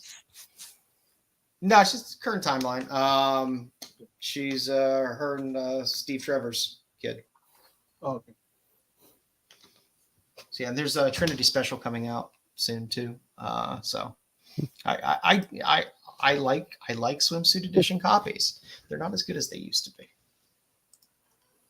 Because I before it used to be a bunch of hot women. Now I got to see Nightwing's hog shoved in my face on all the swimsuit covers, and I don't want to see that. Some people want that, and that's fine. I personally don't. Doom Prophecy released another trailer, which looks good. It'll be a series on Max. It looks like they put a good amount of money into it. So if you're a Dune fan, you will get a little prequel action. You can see all the Bene Gesserits and all their craziness. So the trailer looked good. And if you haven't seen the trailer, go watch it. I still haven't seen Dune 2. It's decent. It's decent. I fell asleep during Dune 1 and didn't really care for it, I guess. Never watched Dune. I'll watch the Patrick Stewart one again. Both. I love the David Lynch one, even though even David Lynch hates it. But the first two were decent. I enjoyed them. I understand people had issues with it because the pace is a little bit slower and stuff like that. But anything's better than the Sci-Fi Channel version. So. Oh yes, The original Dune, the original Dune back in the 80s, man. Yeah. Come on. Yep. Patrick Stewart. There we go. Paramount 2 has canceled the Halo TV series after 2 seasons. So, is what it is. You know, I'm going to be look. We all know there were other things that got this show that they canceled. You know, when you change a character up from what they originally were, people are gonna freaking revolt and not want to watch the show and be pissed off in the show. You know, stop changing characters. Stop. Do what the character was always meant to do and always meant to be. I know it's like it. I don't know. Like Fallout was good because Fallout was more open world, so they could do more with it and craft a story within that universe without having to abide by too many things. They could be original where they needed to be original, which was nice. I mean, Halo, I mean, it was a fun game. I used to play it high all the time, but you know, I had no desire for the series, but I feel bad for the people that liked it, and now it's gonna be canceled. So, well, maybe somebody will pick it up. Yeah, it's always possible. I mean, it's always possible. You don't especially with these streaming channels now, where they're like, "Well, we don't want to pay for this and produce this anymore." So, well, wasn't this expensive? It was an expensive show that they were doing too. Yeah. So kind of, yeah. And Paramount's trying to merge with other people and get bought out by other people. Did this season end? Season 2 ended on a cliffhanger. I didn't even watch. I didn't even watch the it. series at all. I barely liked the first season. Damien says the fall off was crazy. Well, yeah, maybe somebody will pick it up. You know, if there's enough fan outcry for things, except for Mindhunter on Netflix. Go fuck yourself, Netflix, for not bringing that show back for another season. You know, then a lot of times they do bring things back.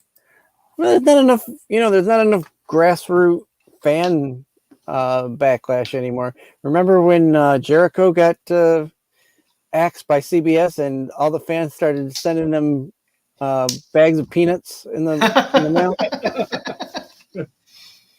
Yeah, kids don't use mail anymore, unfortunately. Yeah. But yeah, I mean, if there's enough fan service pushing for something, you never know. That might get somebody to be like, yeah, I'll take a chance on it.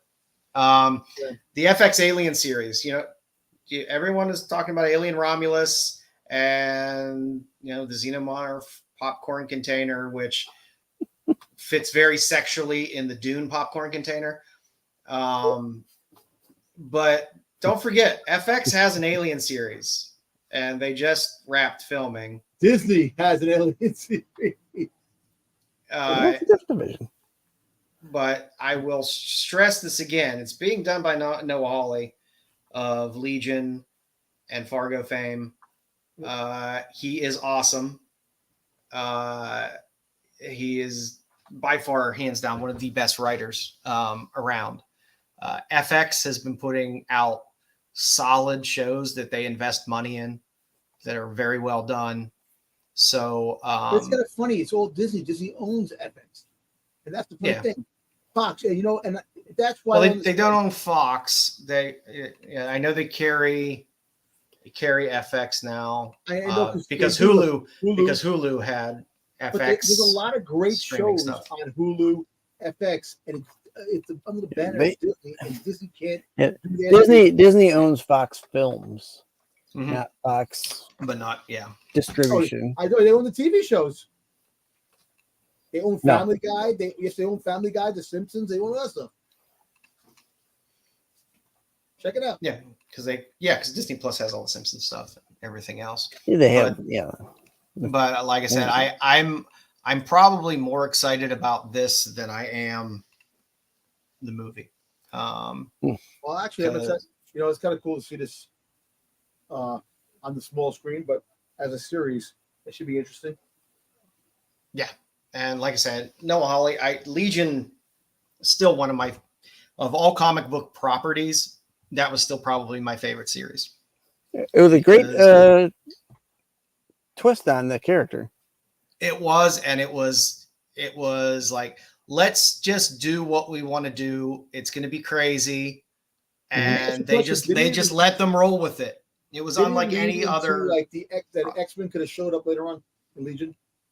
No. The way they had it, I mean, it was like a dream sequence. It was sometimes like a good acid trip, sometimes like a bad acid trip. Was it like Interception? Like that type of No, it was crazier than it was. It was by far the craziest series. It started off a little bit more grounded, kind of, but then they let them run with it. If you watch it, it's The story's crazy and fun. The acting is great. They put money into it, and it's unlike any other type of superhero thing that you'll watch. Yep. In terms of just letting, hey, we're gonna tell an adult story, and only one season. No, 3. 3 seasons. 3 seasons. Yeah. Yeah. Maybe I'm just wrapping them all together because I know went some very crazy places, and you get to see some pretty naked Aubrey Plaza. So yeah, there you go. Yep. So yeah, it's so hopefully this will be coming when soon. It's going to drop? I'm not sure when it's supposed to next drop. Year or the end of the year? I'm guessing next year since they wrap filming. So, but should be fun. And last on the news, Jason Aaron is doing a 2-part story arc in Savage Sword of Conan. So I know we haven't had Jason Aaron do some Conan stuff since Marvel. So, for all you Conan fans out there. Yeah, that's a nice Joe Jusko cover. Yes, it is. Yes, it is. I was just talking to him. The Savage Sword of Conan, the magazine, for all my praise of Titan and the content that they put out is fantastic. Normally, the quality of everything they put out is fantastic. The Savage Sword of Conan magazine is the biggest piece of shit in terms of quality. It's not square bound, but it's magazine size, and it's not cardstock. So it is a little rough.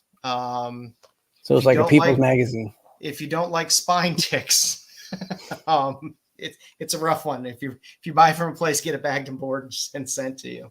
But it has great stories in it. The content in it is great. The art is great. The stories are great. So I'm happy to see Jason Aaron get a chance at Conan again. So it's fun. I'm happy. We've been getting a lot of Conan lately, and that's a good thing. Joe lives right near me. Jusko? Yeah, I see him sometimes at the shop down in Syracuse. So. Nice. Get all those Marvel cards, masterpiece cards signed. Mm-hmm. All right, and to close up tonight with our WA series, catch me outside. How about that? Catch me outside. How about that? And that was done on purpose because Pad Barbie revealed that she's made over $57 million on OnlyFans. Jesus H. Jones. And let me just say the gross income was 71 million. The net, she netted 57. Yo, listen, I got my OnlyFans account coming up soon, man. Fuck that. And gross 71. She just had a bad run in where a guy beat the living shit out of her. But holy shit, 57 million on OnlyFans. Here I am, fucking putting on clown makeup every goddamn day, going to work and freaking dressing up. Clown makeup.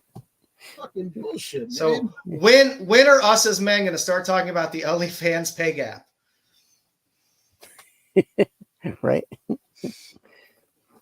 Because 57 million, it is a lot. The modern market, I feel like I'm doing things wrong because I'm going to bust my hump for 40 plus years working a shit job. And $57 million. And she's only been on, this is her cumulative return. 1 year. She got on when she turned, this is 3 years, okay. Which is still, it's a chunk of change. She got on right when she turned 18, and in 3 years made $57 million. Well, the thing is, OnlyFans. That's just her OnlyFans money. OnlyFans actually picked up in the pandemic where there's nobody could do anything. So OnlyFans really became. Well, you could do something. Yeah, you could. But she turned 18. All the porn sites, all the things wanted her to be on, and all the porn stars wanted to freaking get their turn with her. to do that, even though she is a and she's known for this from Doctor. Catch me outside. How about that? That is her claim to fame. Now, granted, she has some type of singing or rapping career. No, she did some. I think she did some singing too. But yeah. I don't know. But this catch me outside. How about that? That is a Dr. Phil appearance. You know what her first thing was? As she was trying to capitalize off that, she was taking Champion, and she was using the Champion shirts to like do something, and Champion friggin' said nope. It's kind of funny. Which is funny. It's weird that people seem to hold Champion gear in high regard nowadays. Because I remember it being a Kmart brand athletic gear that we made fun of. It was a low end brand for the longest time. But yeah, I don't I guess understand the economics of today. I guess if you're in the market long enough, you get that bump. You get the cash. Money OnlyFans. One of the wrestlers. Remember, what's the face? She was doing OnlyFans. She made $500,000 in like friggin' 3 days. Whew. It's like, come on, man. It's like there's so. I used to say, what are these people going to do? It's funny in a few years when the bottom falls out. But Jesus Christ, if you make $57 million in 3 years, who gives a shit if the bottom falls out? You got enough money to sit on for the rest of your life. Yo, Mandy Rose, thank you, Mandy Rose, thank you, DK. Mandy Rose made that. And look, $57 million, so it's for every $1 million you have in the bank, you supposedly get $70,000 to $80,000 a year interest. So she leaves money in the bank. So she leaves say $30 million in the bank. She gets an interest alone on that. You buy 2 properties, you sell. She's set. But the fact is that you can only do OnlyFans for a certain time, because once you get older, nobody wants to see your freaking raggedy ass freaking saggy ass titties and shit. Well, when it starts to sag, throw it in a bag. Maybe sometimes. But yeah, it's insane. It's that the amount of money and men that are throwing, and I like how we got them broken down as well, because it's 24 million from subscriptions, $578,000 in tips, Jesus, 32 million in messages. I guess I've never been on OnlyFans, because that's an amount of money to spend for porn that just seems ridiculous. Personalized. There's 32 million people want personalized from catch me outside. How about that? Crazy. We're doing something wrong with our lives. I don't understand the world we live in nowadays. Good for her. I say the same thing with the Hawk 2 girl. Take your shitty viral fame and turn it into generational wealth. Hey, if people are willing to spend that money and give you $57 million for doing whatever you're doing on OnlyFans, right? Good on you. Good on you. Yo, you live on all the adult sites, man. It's crazy. It's just, it was just nuts to me. It's just, hey, you think about this. You're a woman. You're going to show your assets. Do whatever you got to do to get people's fetishes freaking goddamn up there. You make that money. You're making more money than the president of the United States, making more money than important people in the world. Dom found the loophole here. Joe's only spending his money on Feet Finder. Yeah. Talking about the outside girl. There's such a place go. Only in America. Exactly. It's nuts. I'm interested to see how much these amounts these people are bringing in. And she has a name to her, so she is not the norm on OnlyFans, but she isn't the exception. There's plenty of rando girls making shit ton of money on OnlyFans. A lot of sites like the Commonwealth of Virginia here have started you have to have age verification now to get into sites, which means you got to hand over information and stuff like that. And I don't know whether that starts. Remember the old days, Tracy Lords? You know, she. Oh yeah, I remember 16, Tracy Lords. And a lot of the sites got really cited. Oh yeah, in the age boom, and it's really bad, man. Really bad. Yeah. She did all right for herself. You know what? But at the end of the day, look, you know that old saying goes, "Don't hate the player, hate the game." Yeah, you got to hate the fact that that people are willing to pay.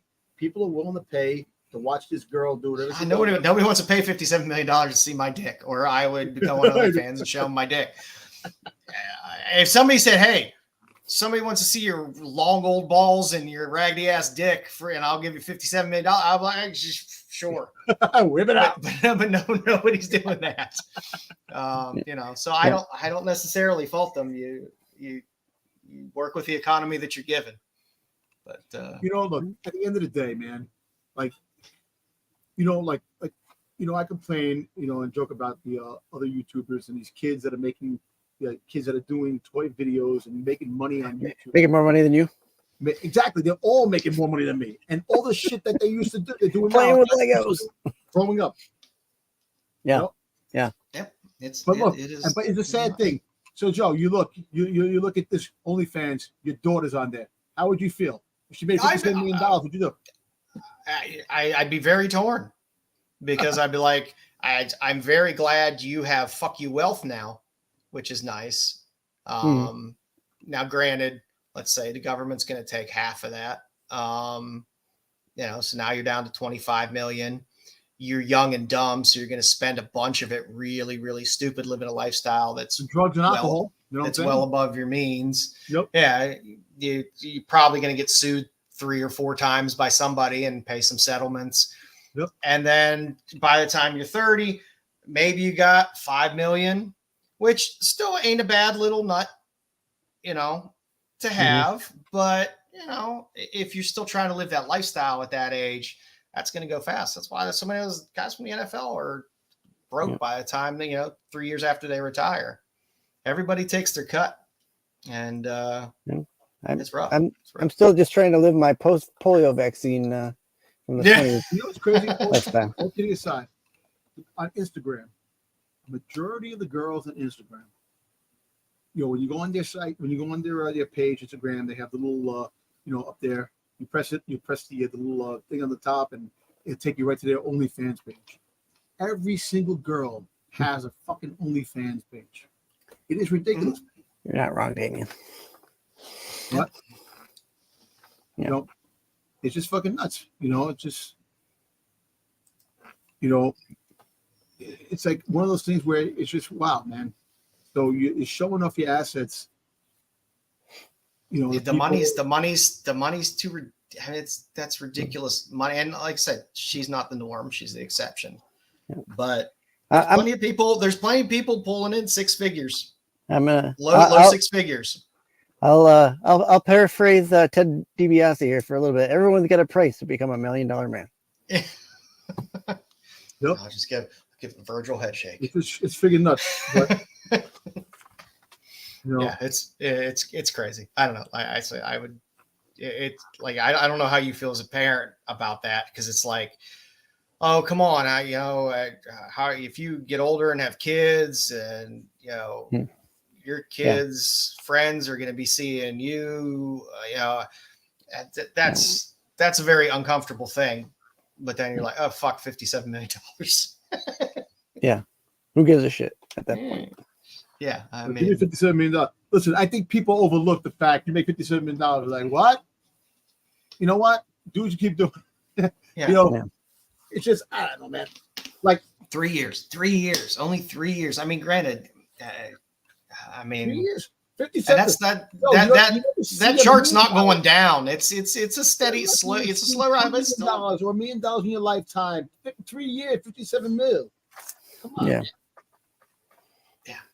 I mean, that's, like I said, that's enough for generational wealth. You got, like I said, even after tax, you got 25 million. You could sit on the interest and live just fine if you moderate your You lifestyle. make about $70-80 million off each million, so you can live off the friggin' interest, man. You don't have to touch your money. Yeah. Do the right property, do the right things and properties and stuff like that. Manage your money well, and then you don't even have to invest a ton of it. Just she doesn't have to work a day in her life anymore. That's it. If she does the right investments and the right things, she doesn't have to work a day in her life anymore. Elves need love too. Yes, they do. All right, boys. Hey, we didn't do pickups. You guys got any pickups? I got a couple. Good. I have a huge stack, so I'll let you go first. All right. I only have a couple things. I picked these up on the old whatnot. I thought I'd give them a look-see and give them a try. These are... And don't forget to go over to Rennavision. They got that whatnot sign-up thing where you'll get $15 that you can spend on anything. We need to have that and it helps rolling on here a little bit. These were uncirculated, kind of verified comics that I purchased. So they're like in a soft slab. Yeah, the soft slabs. Yeah. I picked these up. I got the Robin action figure. And I got this High Republic with Yoda on the cover. Yeah, I kind of like that cover. I figured I don't usually I don't go out of my way to grade, so I figured I don't either. For $5, I wasn't throwing too much money away. Then I was going through some books. It's a fat stack. It's not. It's a fat stack, like a tuna can. Yeah, 30. No, listen. Talk about. Some say it might be a corn muffin. A muffin. So I was going through some books and rebagging and boarding, and this letter falls out of one of the books. This is a letter from Frank Frazetta. Holy shit. To Mike Chen at the Joe Kubert School of Cartoon and Graphic Art. Get out of here.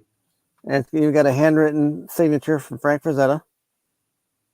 That's fucking awesome. Yeah. Did they know that was in there, or was that just kind of like a... It was in the middle of the book. That is awesome. I don't think they knew it was in there. So. That is awesome. That is fantastic. Damn, man. Yeah. I always love fun. Open up your books, kids. Open up those books. You don't know what you might find. You might find a Mark Jewelers. You might find a letter from Frank Frazetta. And you might find an OnlyFans account. Let's go. I love fun things. I bought. You got order more than a book. I bought a book a while back. Somebody just sketched on the receipt of it a full sketch of Space Ghost. I was like, that's awesome. Oh, really cool. That's pretty cool. Cool. Yeah. I've had people sketch on the box before, like a whole thing. So.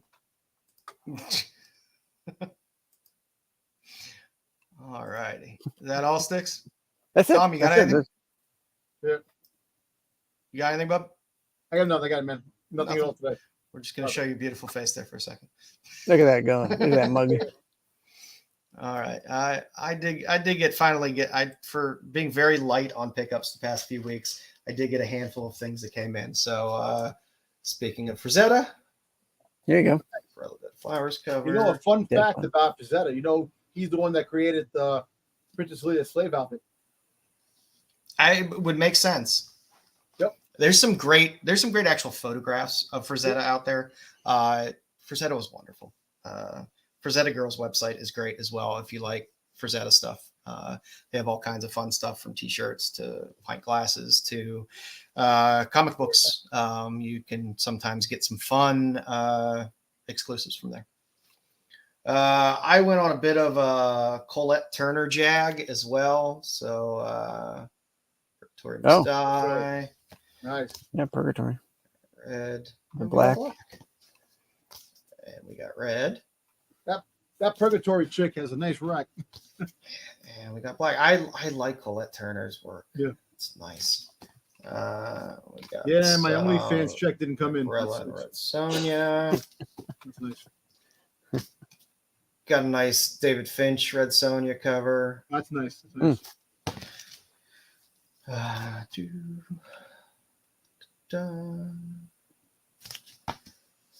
Some more Red Sonja. Virgin Colette Turner. Like I said, I know a lot of people buy a lot of these Dynamite stuff when it comes out. When they have all these goddamn ratios, but most of these books I picked up for like $2, $3. Wow. So be patient, kids. Sometimes it doesn't hurt to wait a little while for some of these books. Yeah, little Hughes, especially the Dynamite books. There's so many covers. Oh, yeah. And they don't all pop off at the same. 125 there. That's Cherish. Yeah, I just when I find some ratios that are decent priced, she kind of looks a little Black Canary-ish. Yeah. A little Betty. There you go. Some more Betty. Maybe I'll pick up that lot I showed you. That lot's decent. Most of those books are about $10 books. The Betty Page cover photo books are normally pretty decent from Dynamite. That's cool. I got Midnight Rose, a little Barbaric, Nice, a little Barbarella. Can't go wrong with that. Some more Barbarella. I like these Selena covers. They're very nice. We were speaking about Ivan Tao before. Ivan Tao. Candy Vigilante, yeah. Yeah. And then some little more mainstream. We got our. You like your Ghost Spider? Well, I liked Hans. I like Lobos, and I really like the Mark Brooks cover. That's a nice cover. Yeah, it's cool. Who did that cover? Mark Brooks. Brooks, okay. Yeah. Something's killing the children. A little gold foiled. Something is killing the children. Damn foils. Little Frizen. Little Middleton. Okay. This series is a lot of fun. Washed in Blood. They have some That's fun covers. There's a little. Well, that one's cool. Yeah. Neither one. And finally, got my Bringing down the house. Got my Zatanna stuff. Nice. For number one. Now I gotta wait for all the number two stuff. It's like one issue behind us. The shit ass DC foil. I hate DC foil. What the hell's wrong with them? Their DC foil is just dull and crappy. A little more Frizen. Nice. Yeah, I got that one Booster Gold #1 foil that they put out. Yeah, I looked at a lot of them, and a lot of them were like faded, and they're so dull. Like the one I got was nice, and I'm like, I have the regular Vampirella one in here somewhere in this stack. When I go through here, I'll try to hold it up with the foil, and it's stunning. A little Space Ghost. All the Mike Cho covers on this series are great. Space Ghost, Space Ghost #1 just took a big jump. The TV comic, the original, yeah. Good. All the Alex Toth stuff is good. I have a couple of those. Barbaric, good series. It's optioned. Little rando book. What's that one called? It's Blood and Fire. Okay. It's from Red 5 Comics. So no relation to the Red 5 that we know, but so they're not standing by. Yeah. It was a cool cover nonetheless. Of course, I always stack up on my Conan.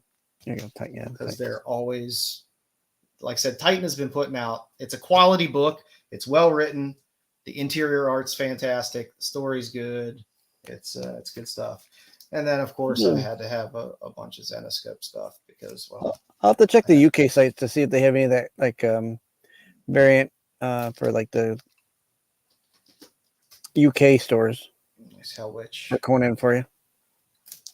Yeah, their stuff is so good. Nitori? I like that schoolgirl dress. Yeah. Niobe? Yes, Niobe. Okay. A little Pooh and Bambi. Pooh and Bambi. And a little Power Girl. Oh, no. I forgot how much I like Dave Johnson's work.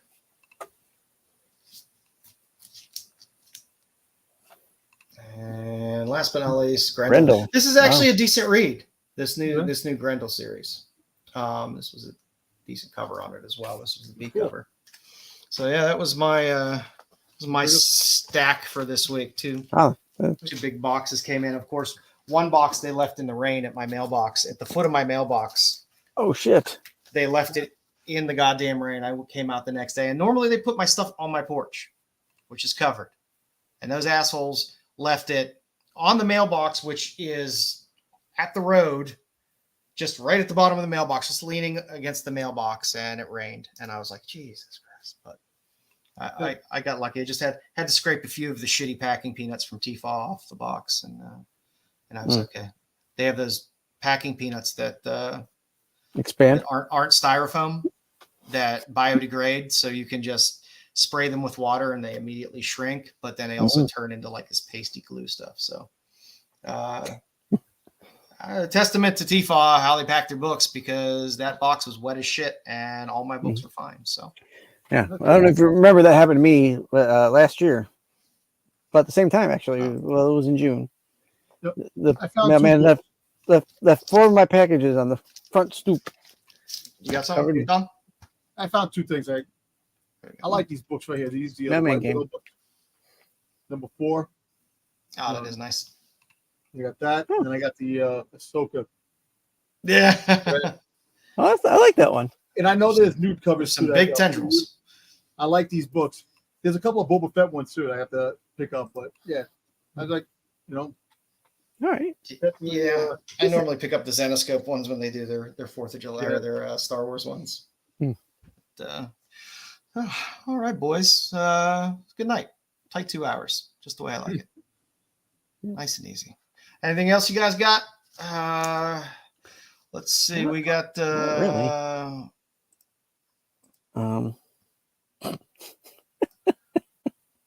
forget the sub. If you like the show, give us a thumbs up. If not, I don't really give a shit either way. But it's nice. It's nice if you like it to give it a thumbs up. I like to say you really like me. You really like me. Right. Like. Yeah, if you haven't subbed to Rennavision, please do. Pete started that Toy Informer channel. So I know BK's pushing for Dom to be front and center on that channel and get some toy videos up there. This is what I say. If you're happy, watch the show. If you're sad, watch the show. If you're depressed, watch the show. If you're if you have problems in life, watch the show. This could do wonders for your well-being and your sanity. Just don't follow Joe, because you might be in jail. At least I don't know if it's good. You could go to jail with a boner, but that's probably not a good thing. No, not at all. Yeah, sub up to Bruce. He'll probably be back next week. Like I said, down the line, a lot of us are all going to be in Baltimore, so we're gonna probably throw up just a hunt list of PC hunt list of what we're looking for our personal collections when we go there. Of stuff we're looking for, just so you can kind of see what type of garbage we look for when we go digging or go to a con. So you get to see that.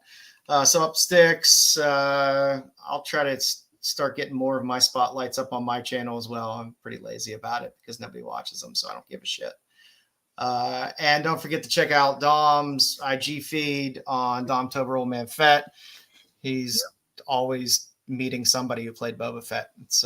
It's quite amazing. How many people that have played Boba Fett and how many of them Dom has met? It's impressive. It's easier said than done, man. Not many people want to do these damn cons.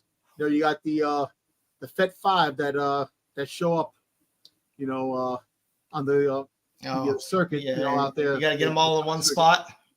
Yeah, you got nice. That, but the other people, man, a lot of people don't do cons, and it's like I'm trying, I'm actually, I got to hit people up. If you hit people up, I have to hit people up to see if they, if I submit something, if they'll autograph it. for me because I know some of the people, if you hit them up or hit their, their assistant up or something like that, they can arrange something. I don't know. It's just a hard thing to do.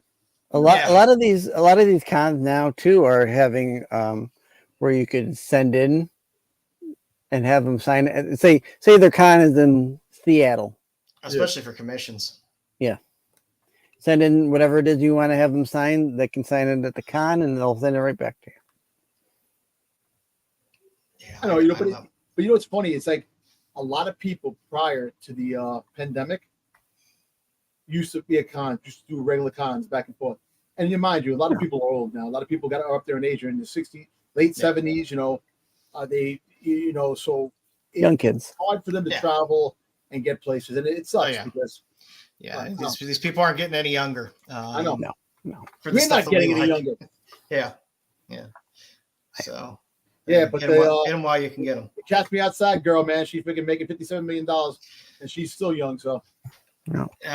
We're gonna wait. Baltimore Con is September 20th through the 22nd. So probably a couple weeks before that, we'll probably put together a little segment to talk about the stuff we're all gonna look for. I'm already working on my list of stuff because Baltimore is a comic con. Unlike a lot of the other cons where it's swords, comics, swords. They get a boost of that, but I mean, it's still. Well, there's a lot of actors that go and sign autographs. It's not a con for people who like to go LARPing. Yes. No. Well, a lot of the cons lean heavy into actors as as getting personalities in there, and that's what they lean into. And the vendors, you sometimes don't get as many vendors as you want in terms of comics. I like to go for comics. I don't really look for other shit. Because I don't really collect a bunch of other shit. But to go to Baltimore, there'll be a lot of vendors there. So I'm excited to be able to dig through some boxes, not have to look around on eBay or find some dusty dollar boxes of a store that I've been to 100 times before. Well, there's one book in particular that I'm actually looking for, and if I get a graded copy, it's going to have to be at least a 5.5 because it's expensive, and if I can find a copy at least over 5, I'll be happy. Just put Marco on it. You put Marco on it. Be like, find one of your vendor friends. Give me a price on this. Yeah. but yeah. It's funny. Believe it or not, I'll tell you all the time. Marco, knows everybody. He knows a lot of people. I'll be honest with you. He does at the con. He knows people. He walks in there. He got everybody that works the cons know him, and he knows a lot of people. Never be shy, and never sleep on connections when you're hunting for books. Oh yeah, because the more people that know you're looking for something that have connections, there's always a better chance you might get it. Especially if it's something that's rare or you're looking for it in a specific grade, and I need a newsstand or a Mark Jewelers, and say they might know somebody that has it, and you might be able to catch a little discount on it. So it's not bad. If you're not used to watching the CBSI Hot 10, it comes on right before this show, so you can watch Pete and watch that Hot 10 list, the CBSI Hot 10. Go over to cbsi.com and check out Pete's write-up on everything. You slip into us with the OLI. You can also go over to CBSI and check out Pete's OLI write-up, where he probably talks about more comic-based things about those books than we do.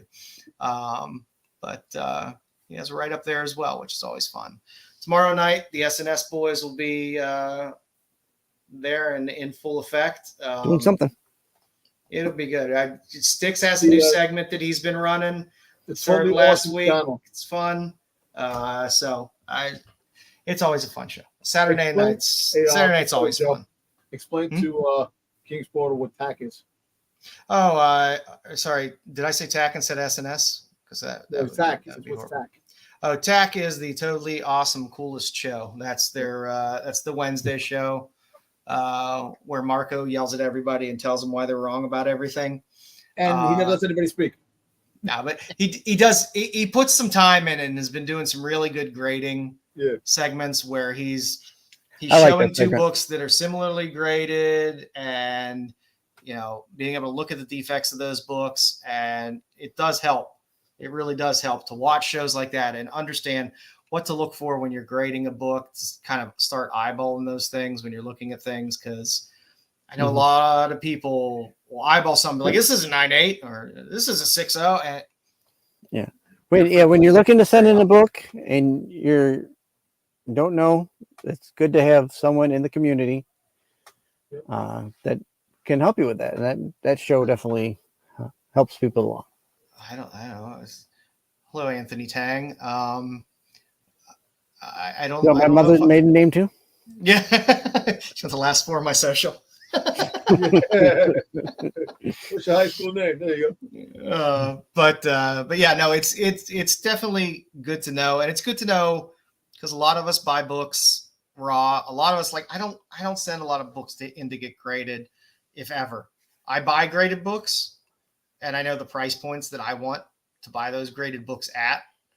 But, you know, a lot of times people will, you know, a lot of times a raw will sell, like a 6.0 raw will sell for more than a 6.0 graded sometimes. And it's just because people aren't paying attention to the quality of that raw book, what the market's doing. So, you know, it's a good little education. I know he puts some time into that, and it is a good series. And Dubs News is always fantastic as well. Yep. So I enjoy it. And it's the one show where we get the Hefe on, you know, live. So Pete's on as well. So enjoy the lineup. Sunday, I'm sure you guys will be doing an Acolyte roundup of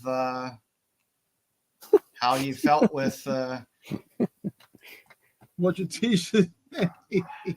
Anthony. My oh my. Come on, whose friend is that? Come on, man. Very personal tonight, Anthony. Yeah. But yeah, it's not what your name was in school, and it's not what your teacher's name was. It was who was the janitor that worked in your school. It's what's my childhood pet name, and you know, what street did I live on, and interesting. Always fun. People fish. Have fun, Anthony. I hope somebody gives you some good false information that leads you down a rabbit hole for 2 to 3 hours of wasted time tonight. Go to Anthony, go to OnlyFans and look up this chick. She has a good high school name, and she'll give you a teacher's name, and you get some of that $57 million. All I gotta say, Anthony. Catch me outside. How about that?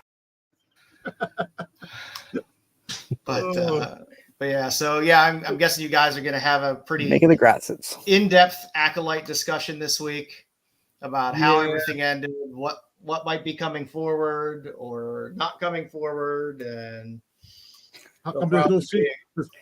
I hate that it didn't totally end. How do you know there's going to be a season 2? And you know, but like I said, the way I look at it, I saw a story about 4 Jedi fuck-ups. And they ran that story arc, and I got closure on that story arc. So if I get nothing else out of it and they never do a season 2, fine. It did well enough that I'm sure it's going to get a season 2. But, you know. I think it ended in a place that if they don't do a season 2 and they do something else media-wise, it'll be fine. We'll be fine. Yeah. Apparently, it's kind of funny. Just read an article that they were supposed to be at the end. The freaking Osha was supposed to kiss. The sexy kiss, sexy time. Yeah. It was supposed to kiss at the end, but they just got a little handhold. Listen, but you know what the funny thing is? I'm for the plagueis. So apparently, the plans that Leslie Headland had to change. Lucasfilm did not want to do a totally stiff freaking show. Yeah, Lucasfilm felt that it'd be too disturbing for kids to watch. So, I don't understand the, Yeah, I like him as more of just a fallen Jedi anyway. Yeah. You know what? I still think that he's part of the night that he began the Knights of Ren. and a couple of things that it was more to the story. Yes, he was freaking Pedestrian Rose Padawan. Tits McGee. That was the high school cheerleader. Backseat Becky, baby. Backseat Becky. Tits McGee. Mine was Miss Tessmacher. Yeah, I mean, it's like I said, I like that they left things kind of open. They didn't make him a Sith. They left things open-ended with Plagueis. Why is he there? Is he just observing? Was he a master? Somebody actually made a video. Someone made a video of Plagueis creeping out, and they played sexy music, and they showed Quimera. Yeah. It was funny. I was like, yeah. Like that, they could do nothing else with it, and I know that'll piss some people off, but I'm fine with that as well. You know what's funny? I really believe that the Skeleton Crew is going to be a fun show. I hope it is. I really hope so too. You know, you got Jude Lord. You know, Jude Lord as playing Jod. Meanwhile, his name is Jude. That's his name, Jod. They can't make up fucking names anymore. But no, it's just like Game of Thrones. It's like, let's just manipulate some names really bad. You're Alicent, and you are Gerard.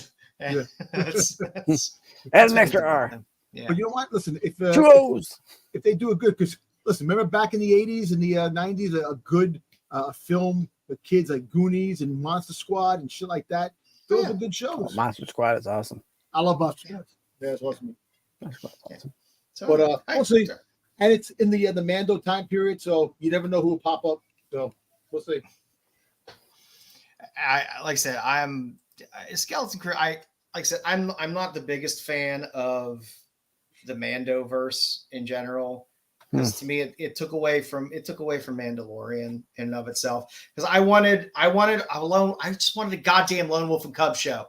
That's all I wanted, and I kind of enjoyed that first season of getting those kind of, hey, what wacky adventure are we going to get into this week? The second season, I still think the second season was the best. Yes, because Boba Fett came back. I just like it. Yes, but the second season was really good, really edgy, and it had good stuff. I don't give a shit. My father with Jango Fett. Yo, there were some decent episodes in it. You don't get no Boba Fett, but you get Jack Black and freaking goddamn Lizzo. Yeah, really? Come on. But by that point, they were like, well, we're going to do this thing. You're going to get a universe. And to me, once it's like a universe, then it's like, you just got to, there's too much shit going on. And they always feel like they want to tie it all in together. Yo, listen, they said that I was the bully. Look, at the end of the day, Red herring. Is that what the name is? Pierre Morrison has quoted, Red herring. He wants to take over an episode of Mando because Mando took over his show. He wants to take over an episode of Mando. We'll push for season 2. All right. All righty, gents. Any wonderful last words before we skate out on this beautiful Friday? Enjoy your weekends, folks. Enjoy your weekend. Relax. Spend time with family. Exactly. Go read some comic books. Love family. Go get laid. Good love family. And you want love your friends. And love what you do in life. Life is short. Remember that. Yes. And thanks for hanging out, guys. Take care, everyone.